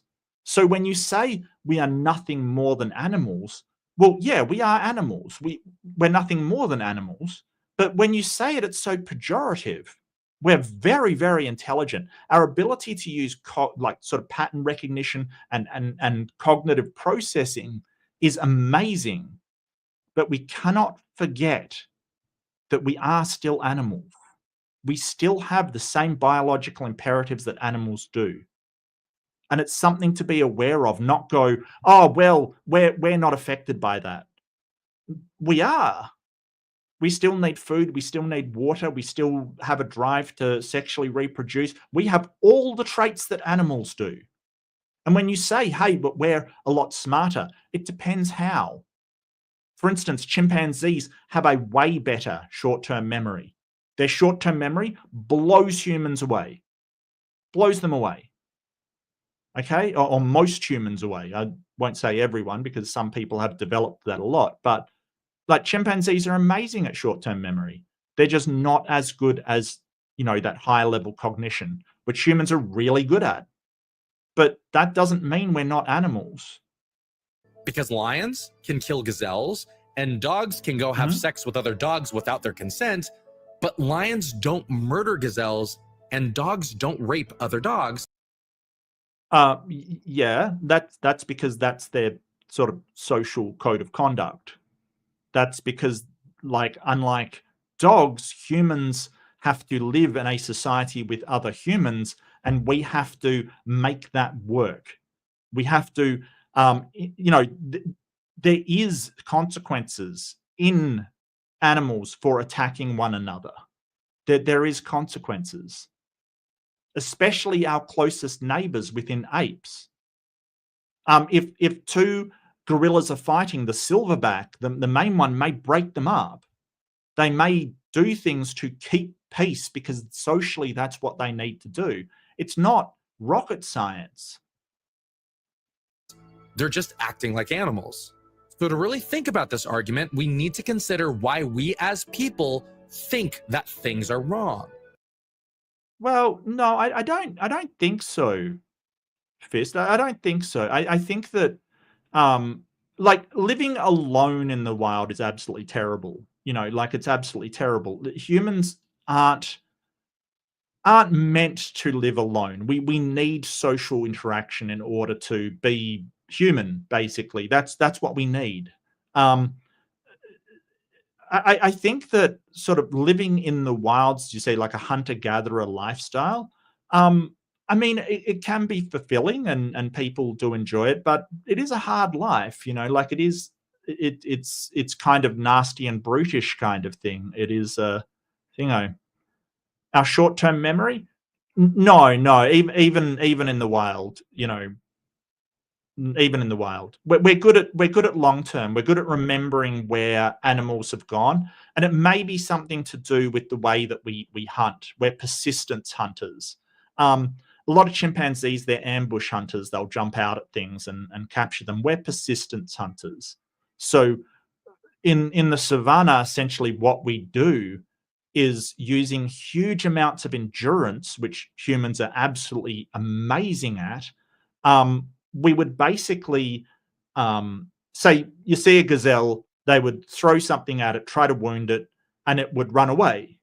And they see this still in African tribes. They still use persistence hunting to this day. One person would go ahead following the tracks and basically just jogging after it. Really slow. The gazelle would instantly get away. But as it was recovering, the humans would just arrive again. So long-term memory, we've got to remember, A, what the tracks look like, how to process that, what it means, how to follow it, all of these sort of bushcraft signs. And then basically we just rock up again. I mean, I think somebody once said, how horrendous would it be for the gazelle?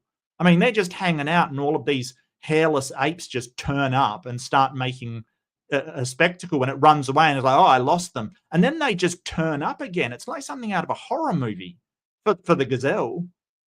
And as we track, they would just keep turning up until the gazelle would eventually have no juice left. It was just could not run anymore, and it would just fall over. That's how we used to hunt.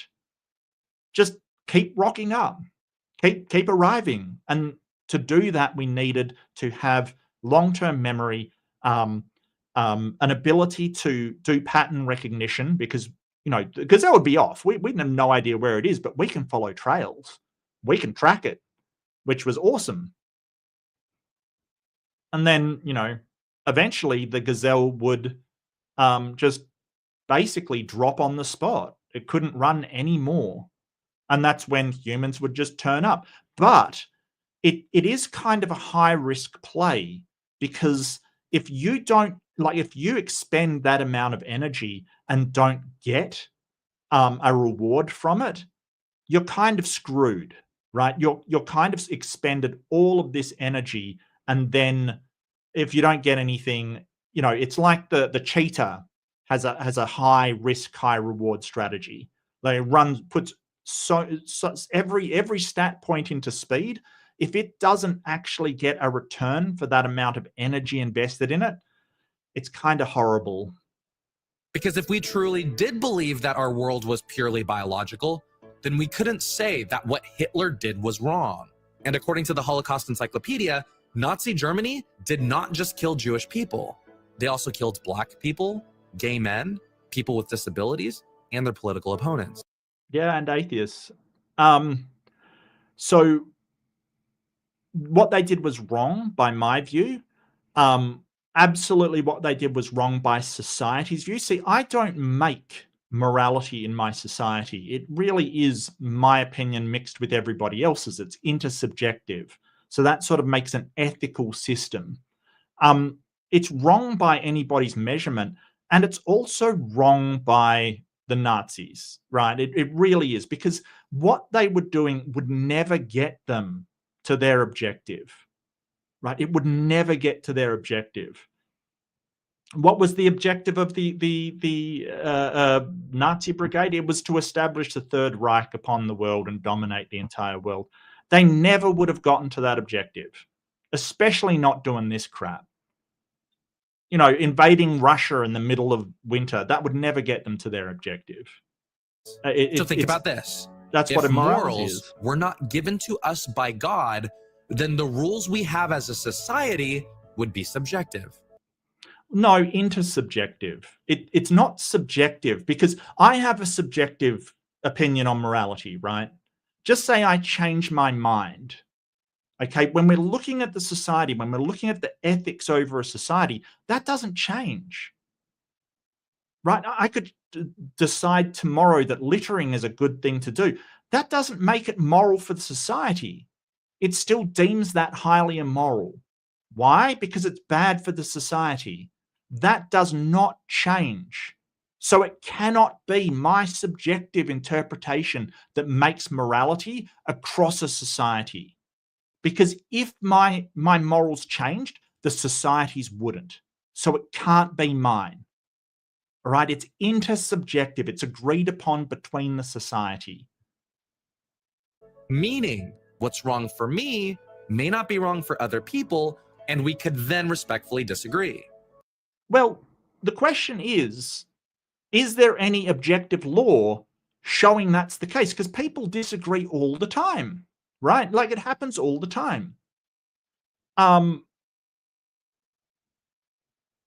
The whole problem is that you're saying it's objectively outside of any subjective perspective. Well, you should be able to show that it's objective.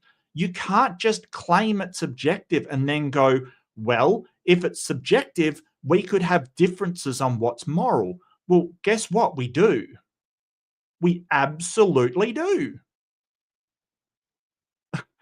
If it's objective, you should be able to show that it is, but you can't. You just say it's objective, and I don't think it is. Why should I believe that it's objective? Because you're saying, oh, well, if it was subjective, people would disagree. They do.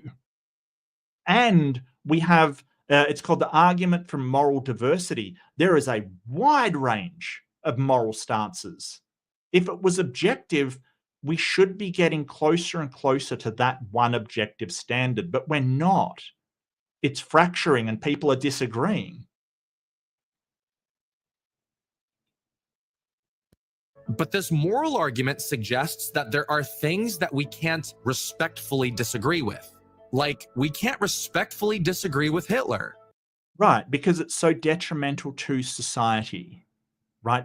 Having authoritarianism will absolutely destroy society.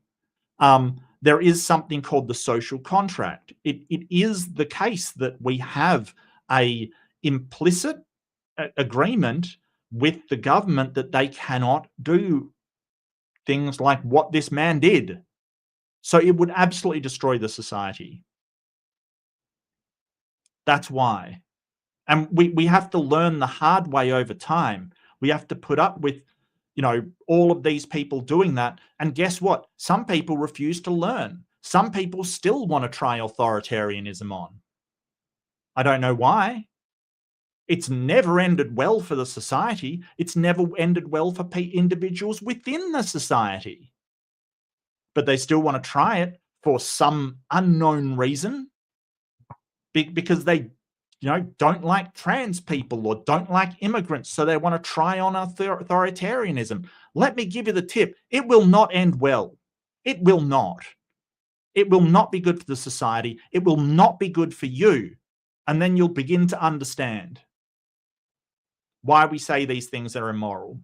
What he did was morally wrong. But if we lived in a purely biological world, I'd argue that we couldn't say that he was wrong.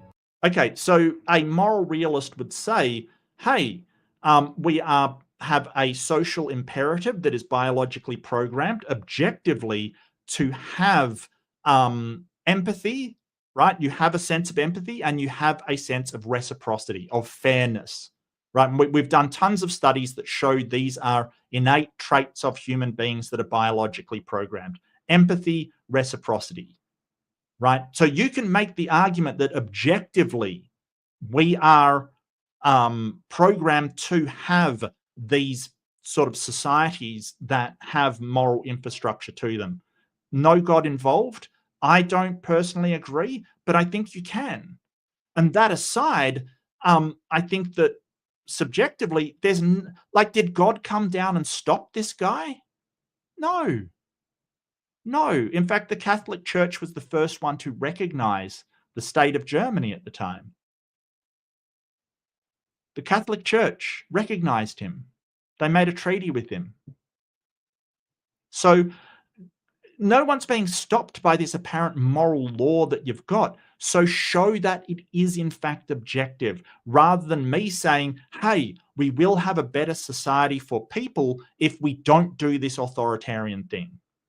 Because I'm not saying that I'm getting an ought from an is. I'm not saying just because I believe this, it has to be true. I'm saying that if you want a society where you live that respects your freedoms, your rights, and you have a healthy, fulfilled life, you don't do this.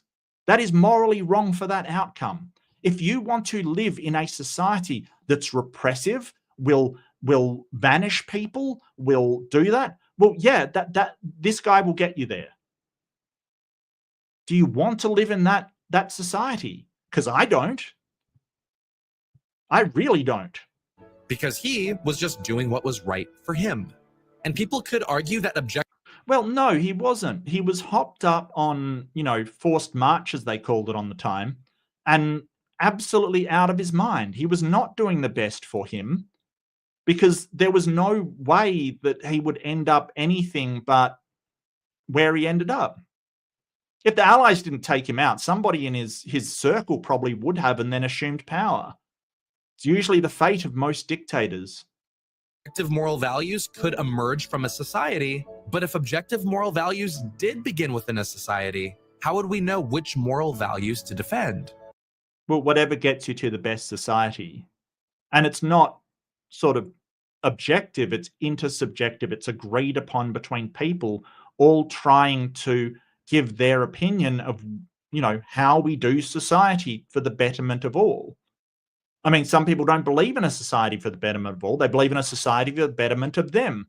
But luckily, those people are usually outweighed by, reasonable people who want the best for everybody. Because the best for everybody is, you know, is usually what people will want. Because different moral values could technically arise that contradict other ones. And they do all the time. All the time. This is the problem. You're saying, hey, there's objective morals. You guys can't agree on what they are. I know what they are. My God gave them to me. Show they're objective and show they're from a God. Good luck. I've never seen that. I've never seen anybody respond with it. Again, it's just hey, you don't have objective morals. I'm claiming to, so they have to be mine. No, they're just subjective from you as well. And even people that believe in the same God and use the same book and go to the same church can't agree on the same morals. So how is it objective?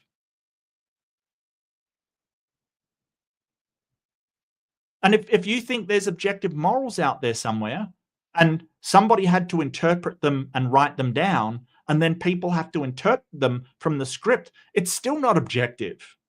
It's their subjective interpretation.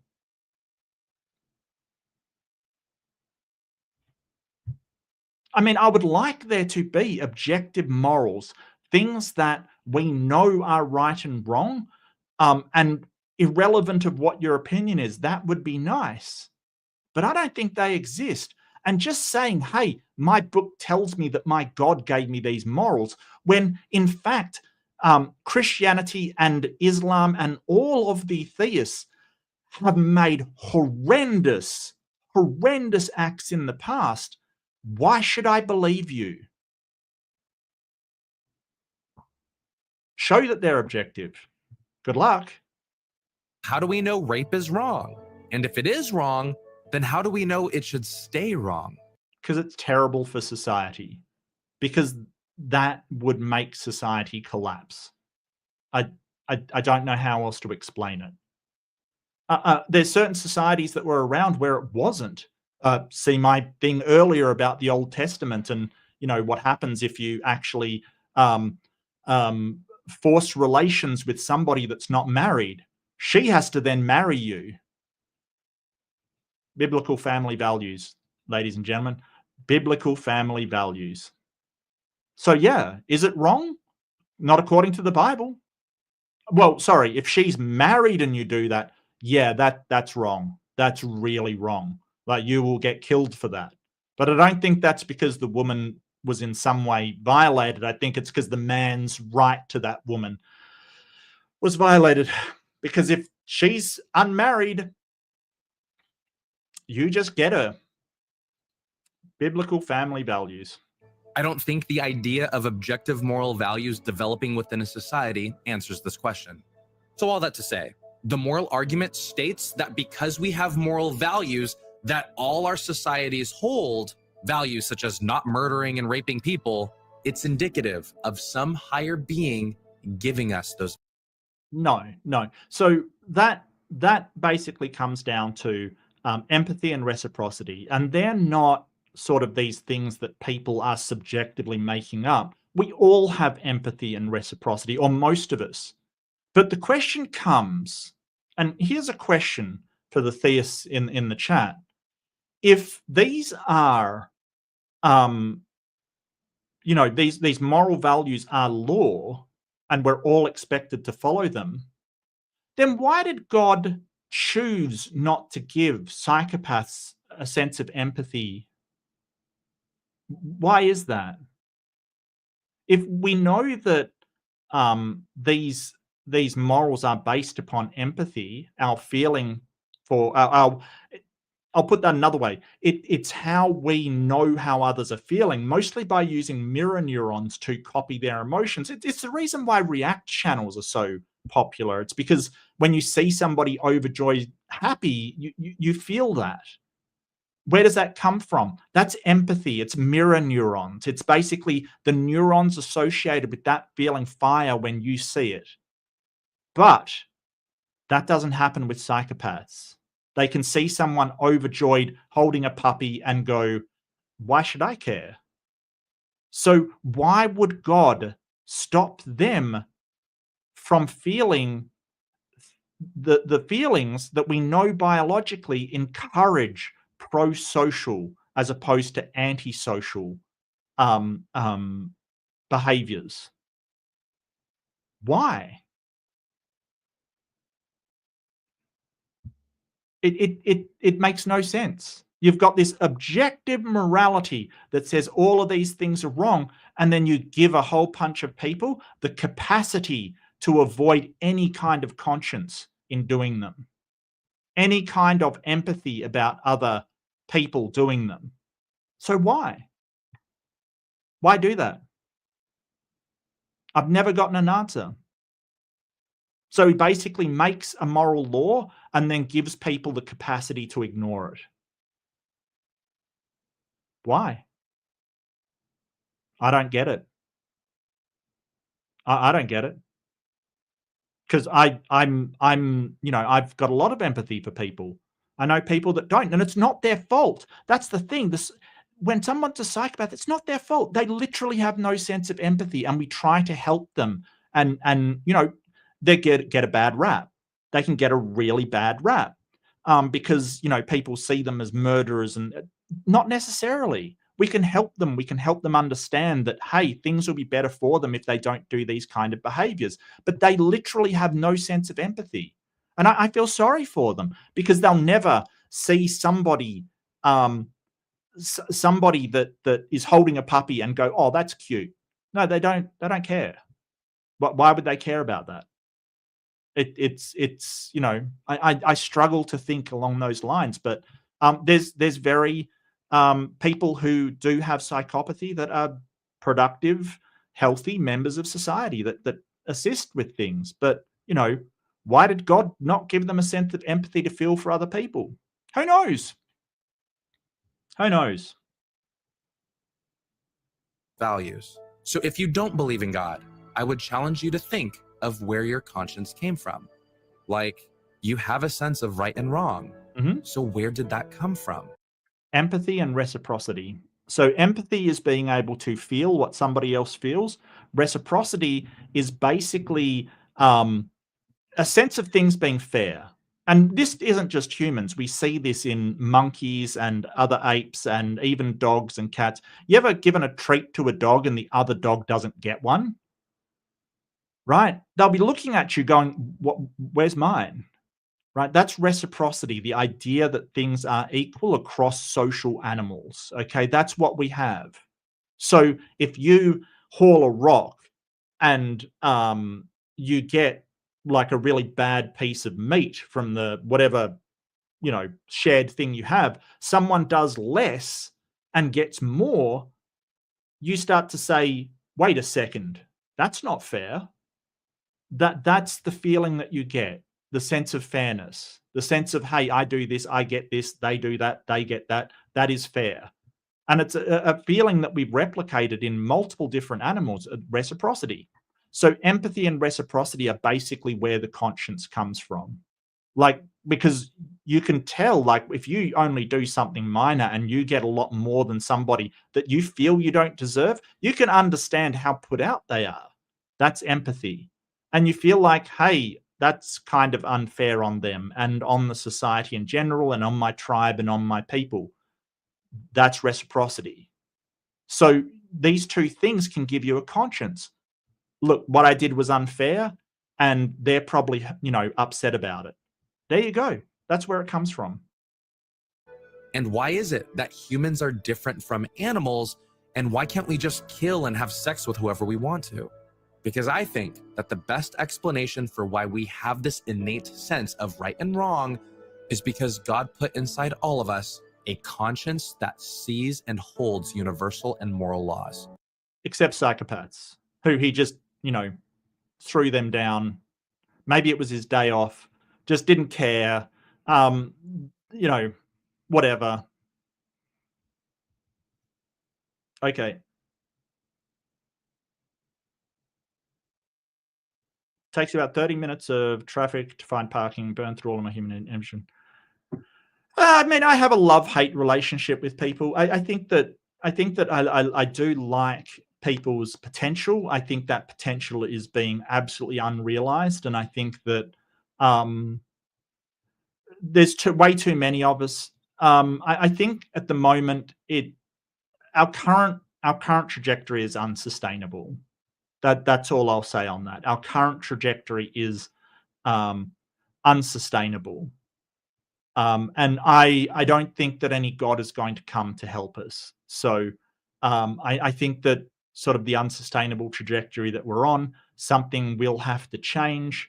I'm not sure what that'll be, but something will. So, you know, but here's the thing about evolution. If we don't survive, we don't deserve to.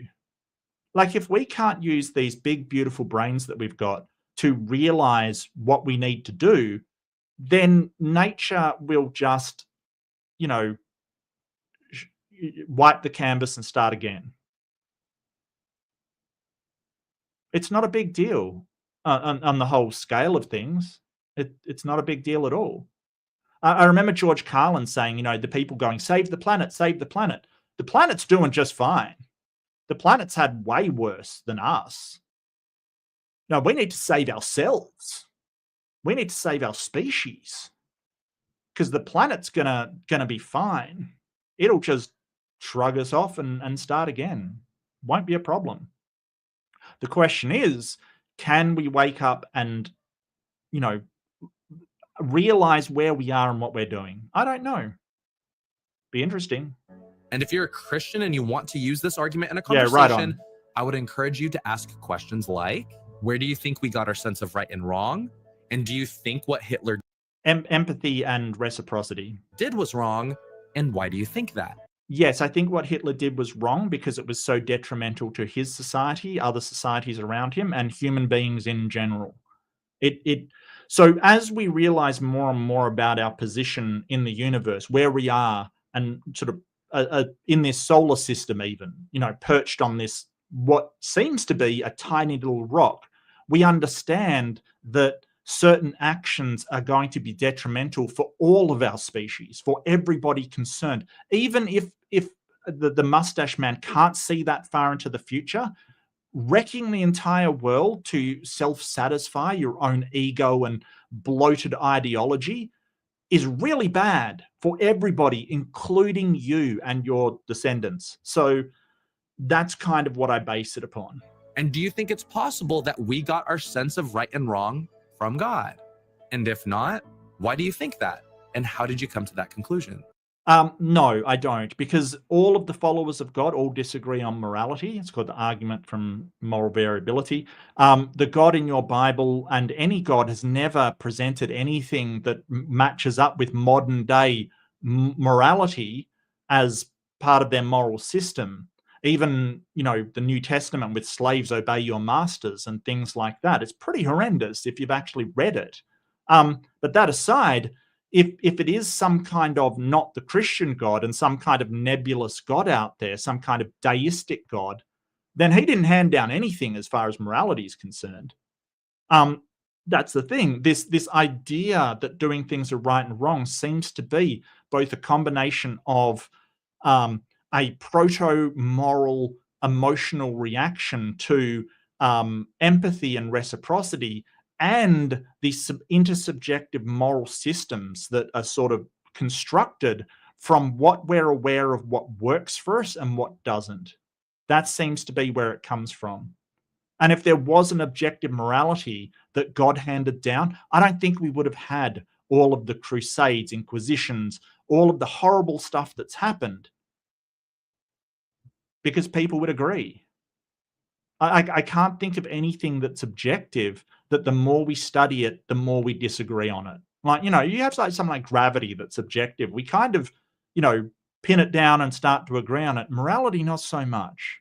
I don't see any reason to think that there's an objective moral standard out there. I think there's consequences to what we decide to do. I think there's horrific consequences for what we decide to do. I think there's species level existential consequences for what we decide to do. But I don't think there's a moral law. Okay? So if you're wondering if God does exist, I would encourage you to consider these three arguments: the creation argument, the design argument, and the moral argument. Now, I should mention that these arguments do not argue the existence of the Christian God. Yep, that is correct. Actually, the moral one, kinda. I mean, the moral one, because if you've just got a deistic God, you still don't have morality, right? Like, if there is a deistic kind of just, oh, God created the universe like some Rube Goldberg machine and then just turned it on and let it run, you don't have a morality that comes from that. Like, you're still reliant on nature and our own feelings to provide morality.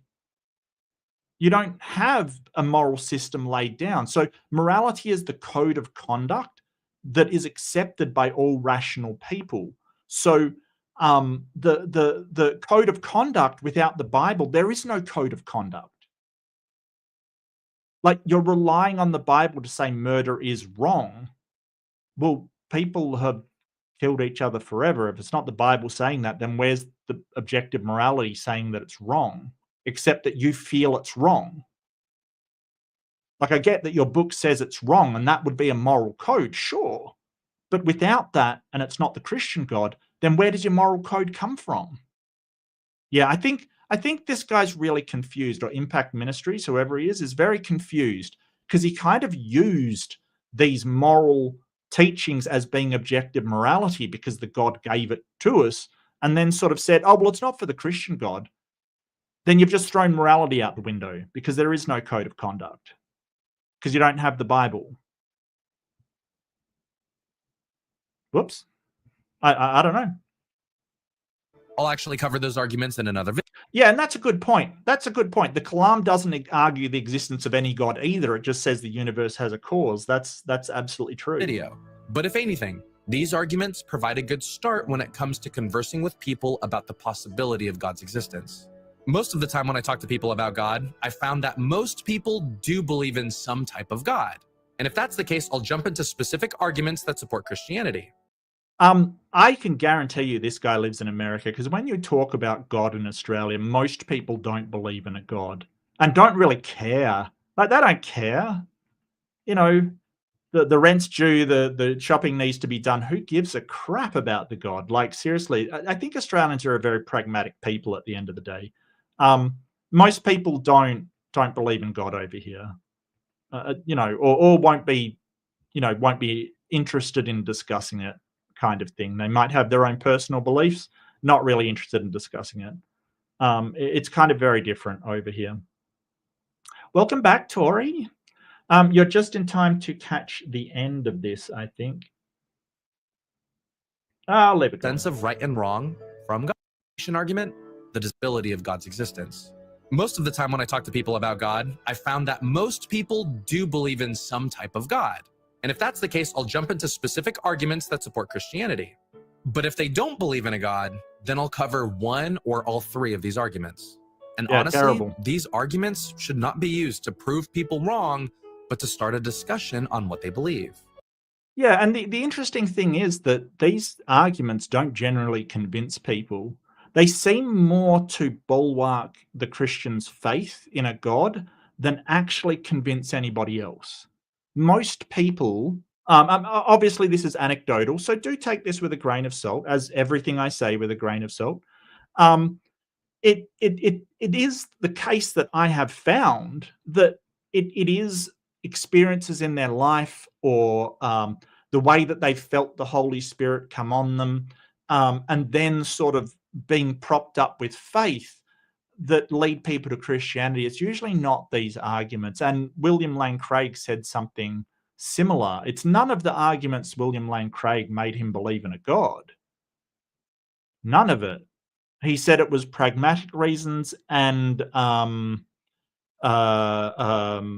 Pascal's Wager, which is one of the worst. I have not heard Pascal's Wager for quite some time because it's just Terrible argument. Terrible argument. But the fact that he makes all of these sort of philosophical arguments for God, it didn't convince William Lane Craig, and I don't think it convinced many people at all. I think these are ways for people to prop up their faith with a lack of evidence and a lack of actual, like he says, solid evidence, because you won't find solid evidence. Well, there's not a lot of great reasons to believe. These apologetics are really for making people feel like they had good reasons in the first place. Whereas what it actually might have converted people, and I've got to ask the question more, what actually made you believe in God? What changed your mind that a God exists? I must admit, the design argument, the teleological argument, I have heard that before. That, oh, that's what changed my mind, because I couldn't believe that something as wondrous of the, look at the trees kind of stuff. But, as for the other two, I've never heard somebody say, hey, it was the Kalam cosmological argument that convinced me. It's very, very weird.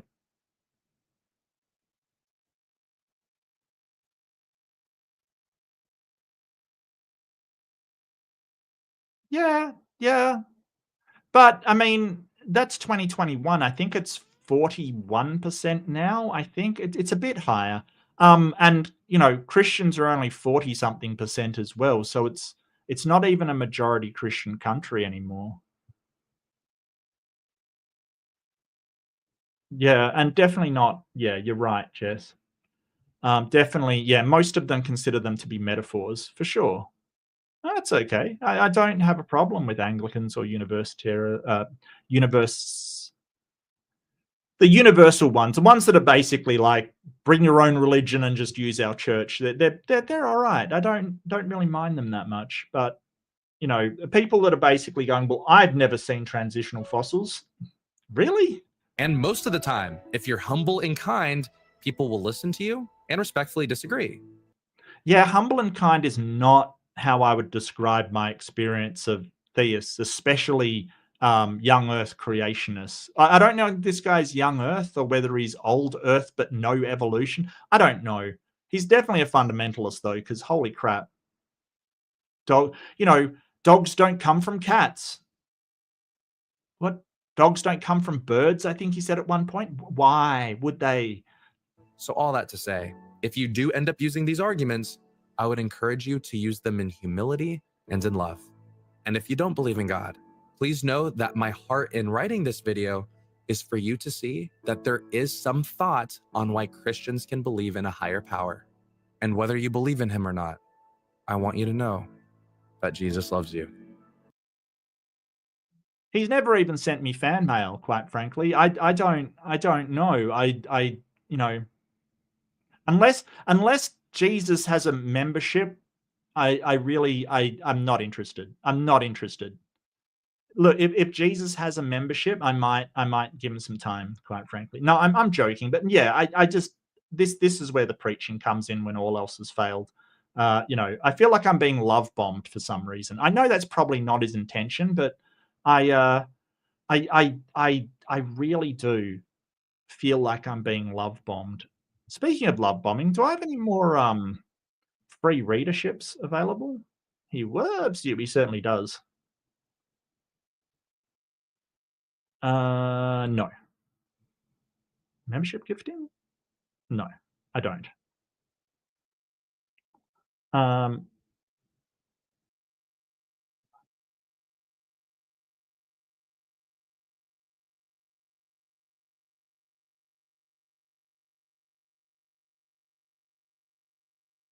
Give me one sec. I might just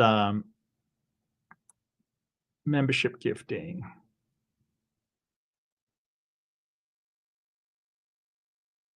Why not? Yeah, that's fine. He got Jesus' hair right. Yeah, I'm not sure if a Middle Eastern man would have hair like that, quite frankly, but all right, we got 5 readerships going out. Boom. Okay, here we go. We've got hit with Joe Crikey, Oliver. Oh, please, am I going to try this? Striz Kaczynski. Are you serious?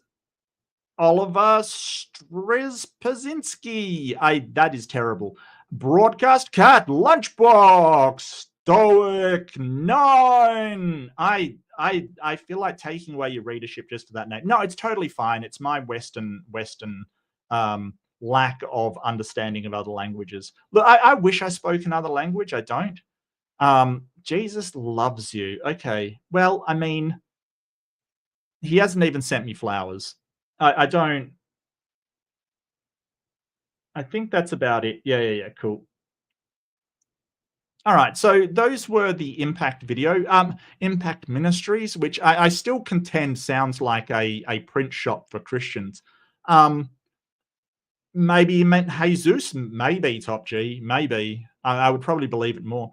But I found that interesting, and it's just sort of, I mean, he wasn't doing the syllogisms, sure, but there's so much in there that you can pick apart. And I mean, I think he was doing fine. It's just there's so many problems. And when he got onto the anti-evolution stuff, it's like, really? Because you haven't seen transitional fossils, you're believing it was a god. Like when we've got tons of mosaic fossils, like tons and tons of them. I couldn't even name the amount that we've got. It's incredible. Um, I don't know. I don't know.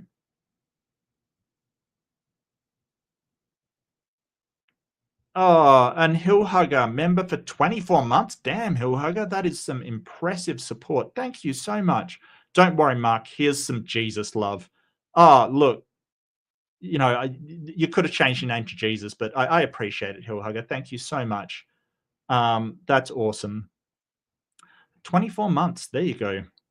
But yeah, so that's been a fundamentalist fails. We've been seeing 3 proofs for creationist. I don't think I mean, they're just arguments, sure.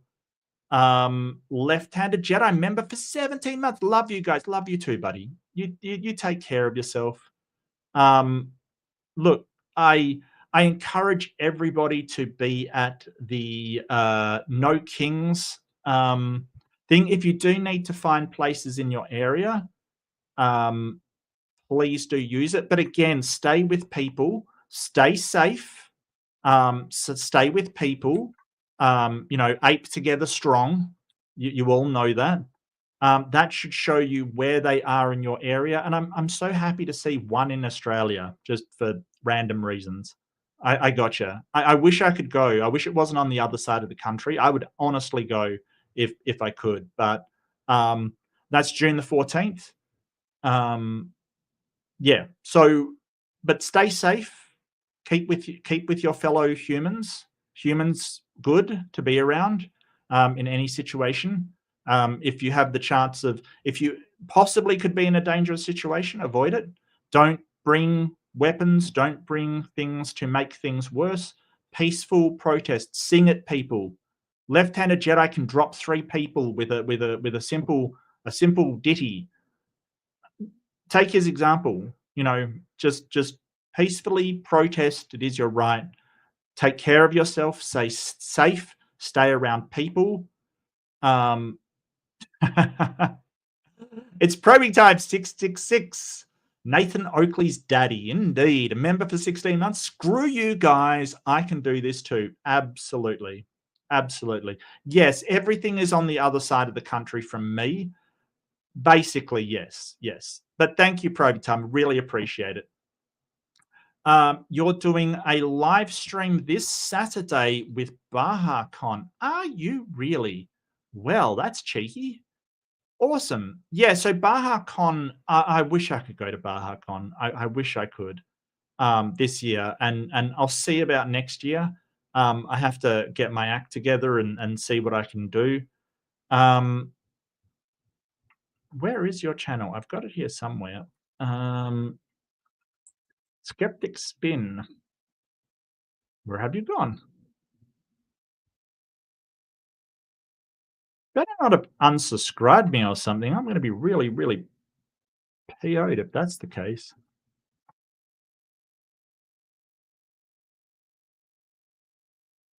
There we go. Okay, gotcha. Have you got the thing up yet? You don't have anything up. Okay. I will just put your channel up then. So Skeptic Spin is going to be doing a live stream. You haven't got up. You have Godless Engineer on and Trevor from Believe It or Not. Oh, cool. That's awesome. Okay, fantastic. No problem at all. So show Justin some love. Go and check out his streams. And look, Godless Engineer is amazing.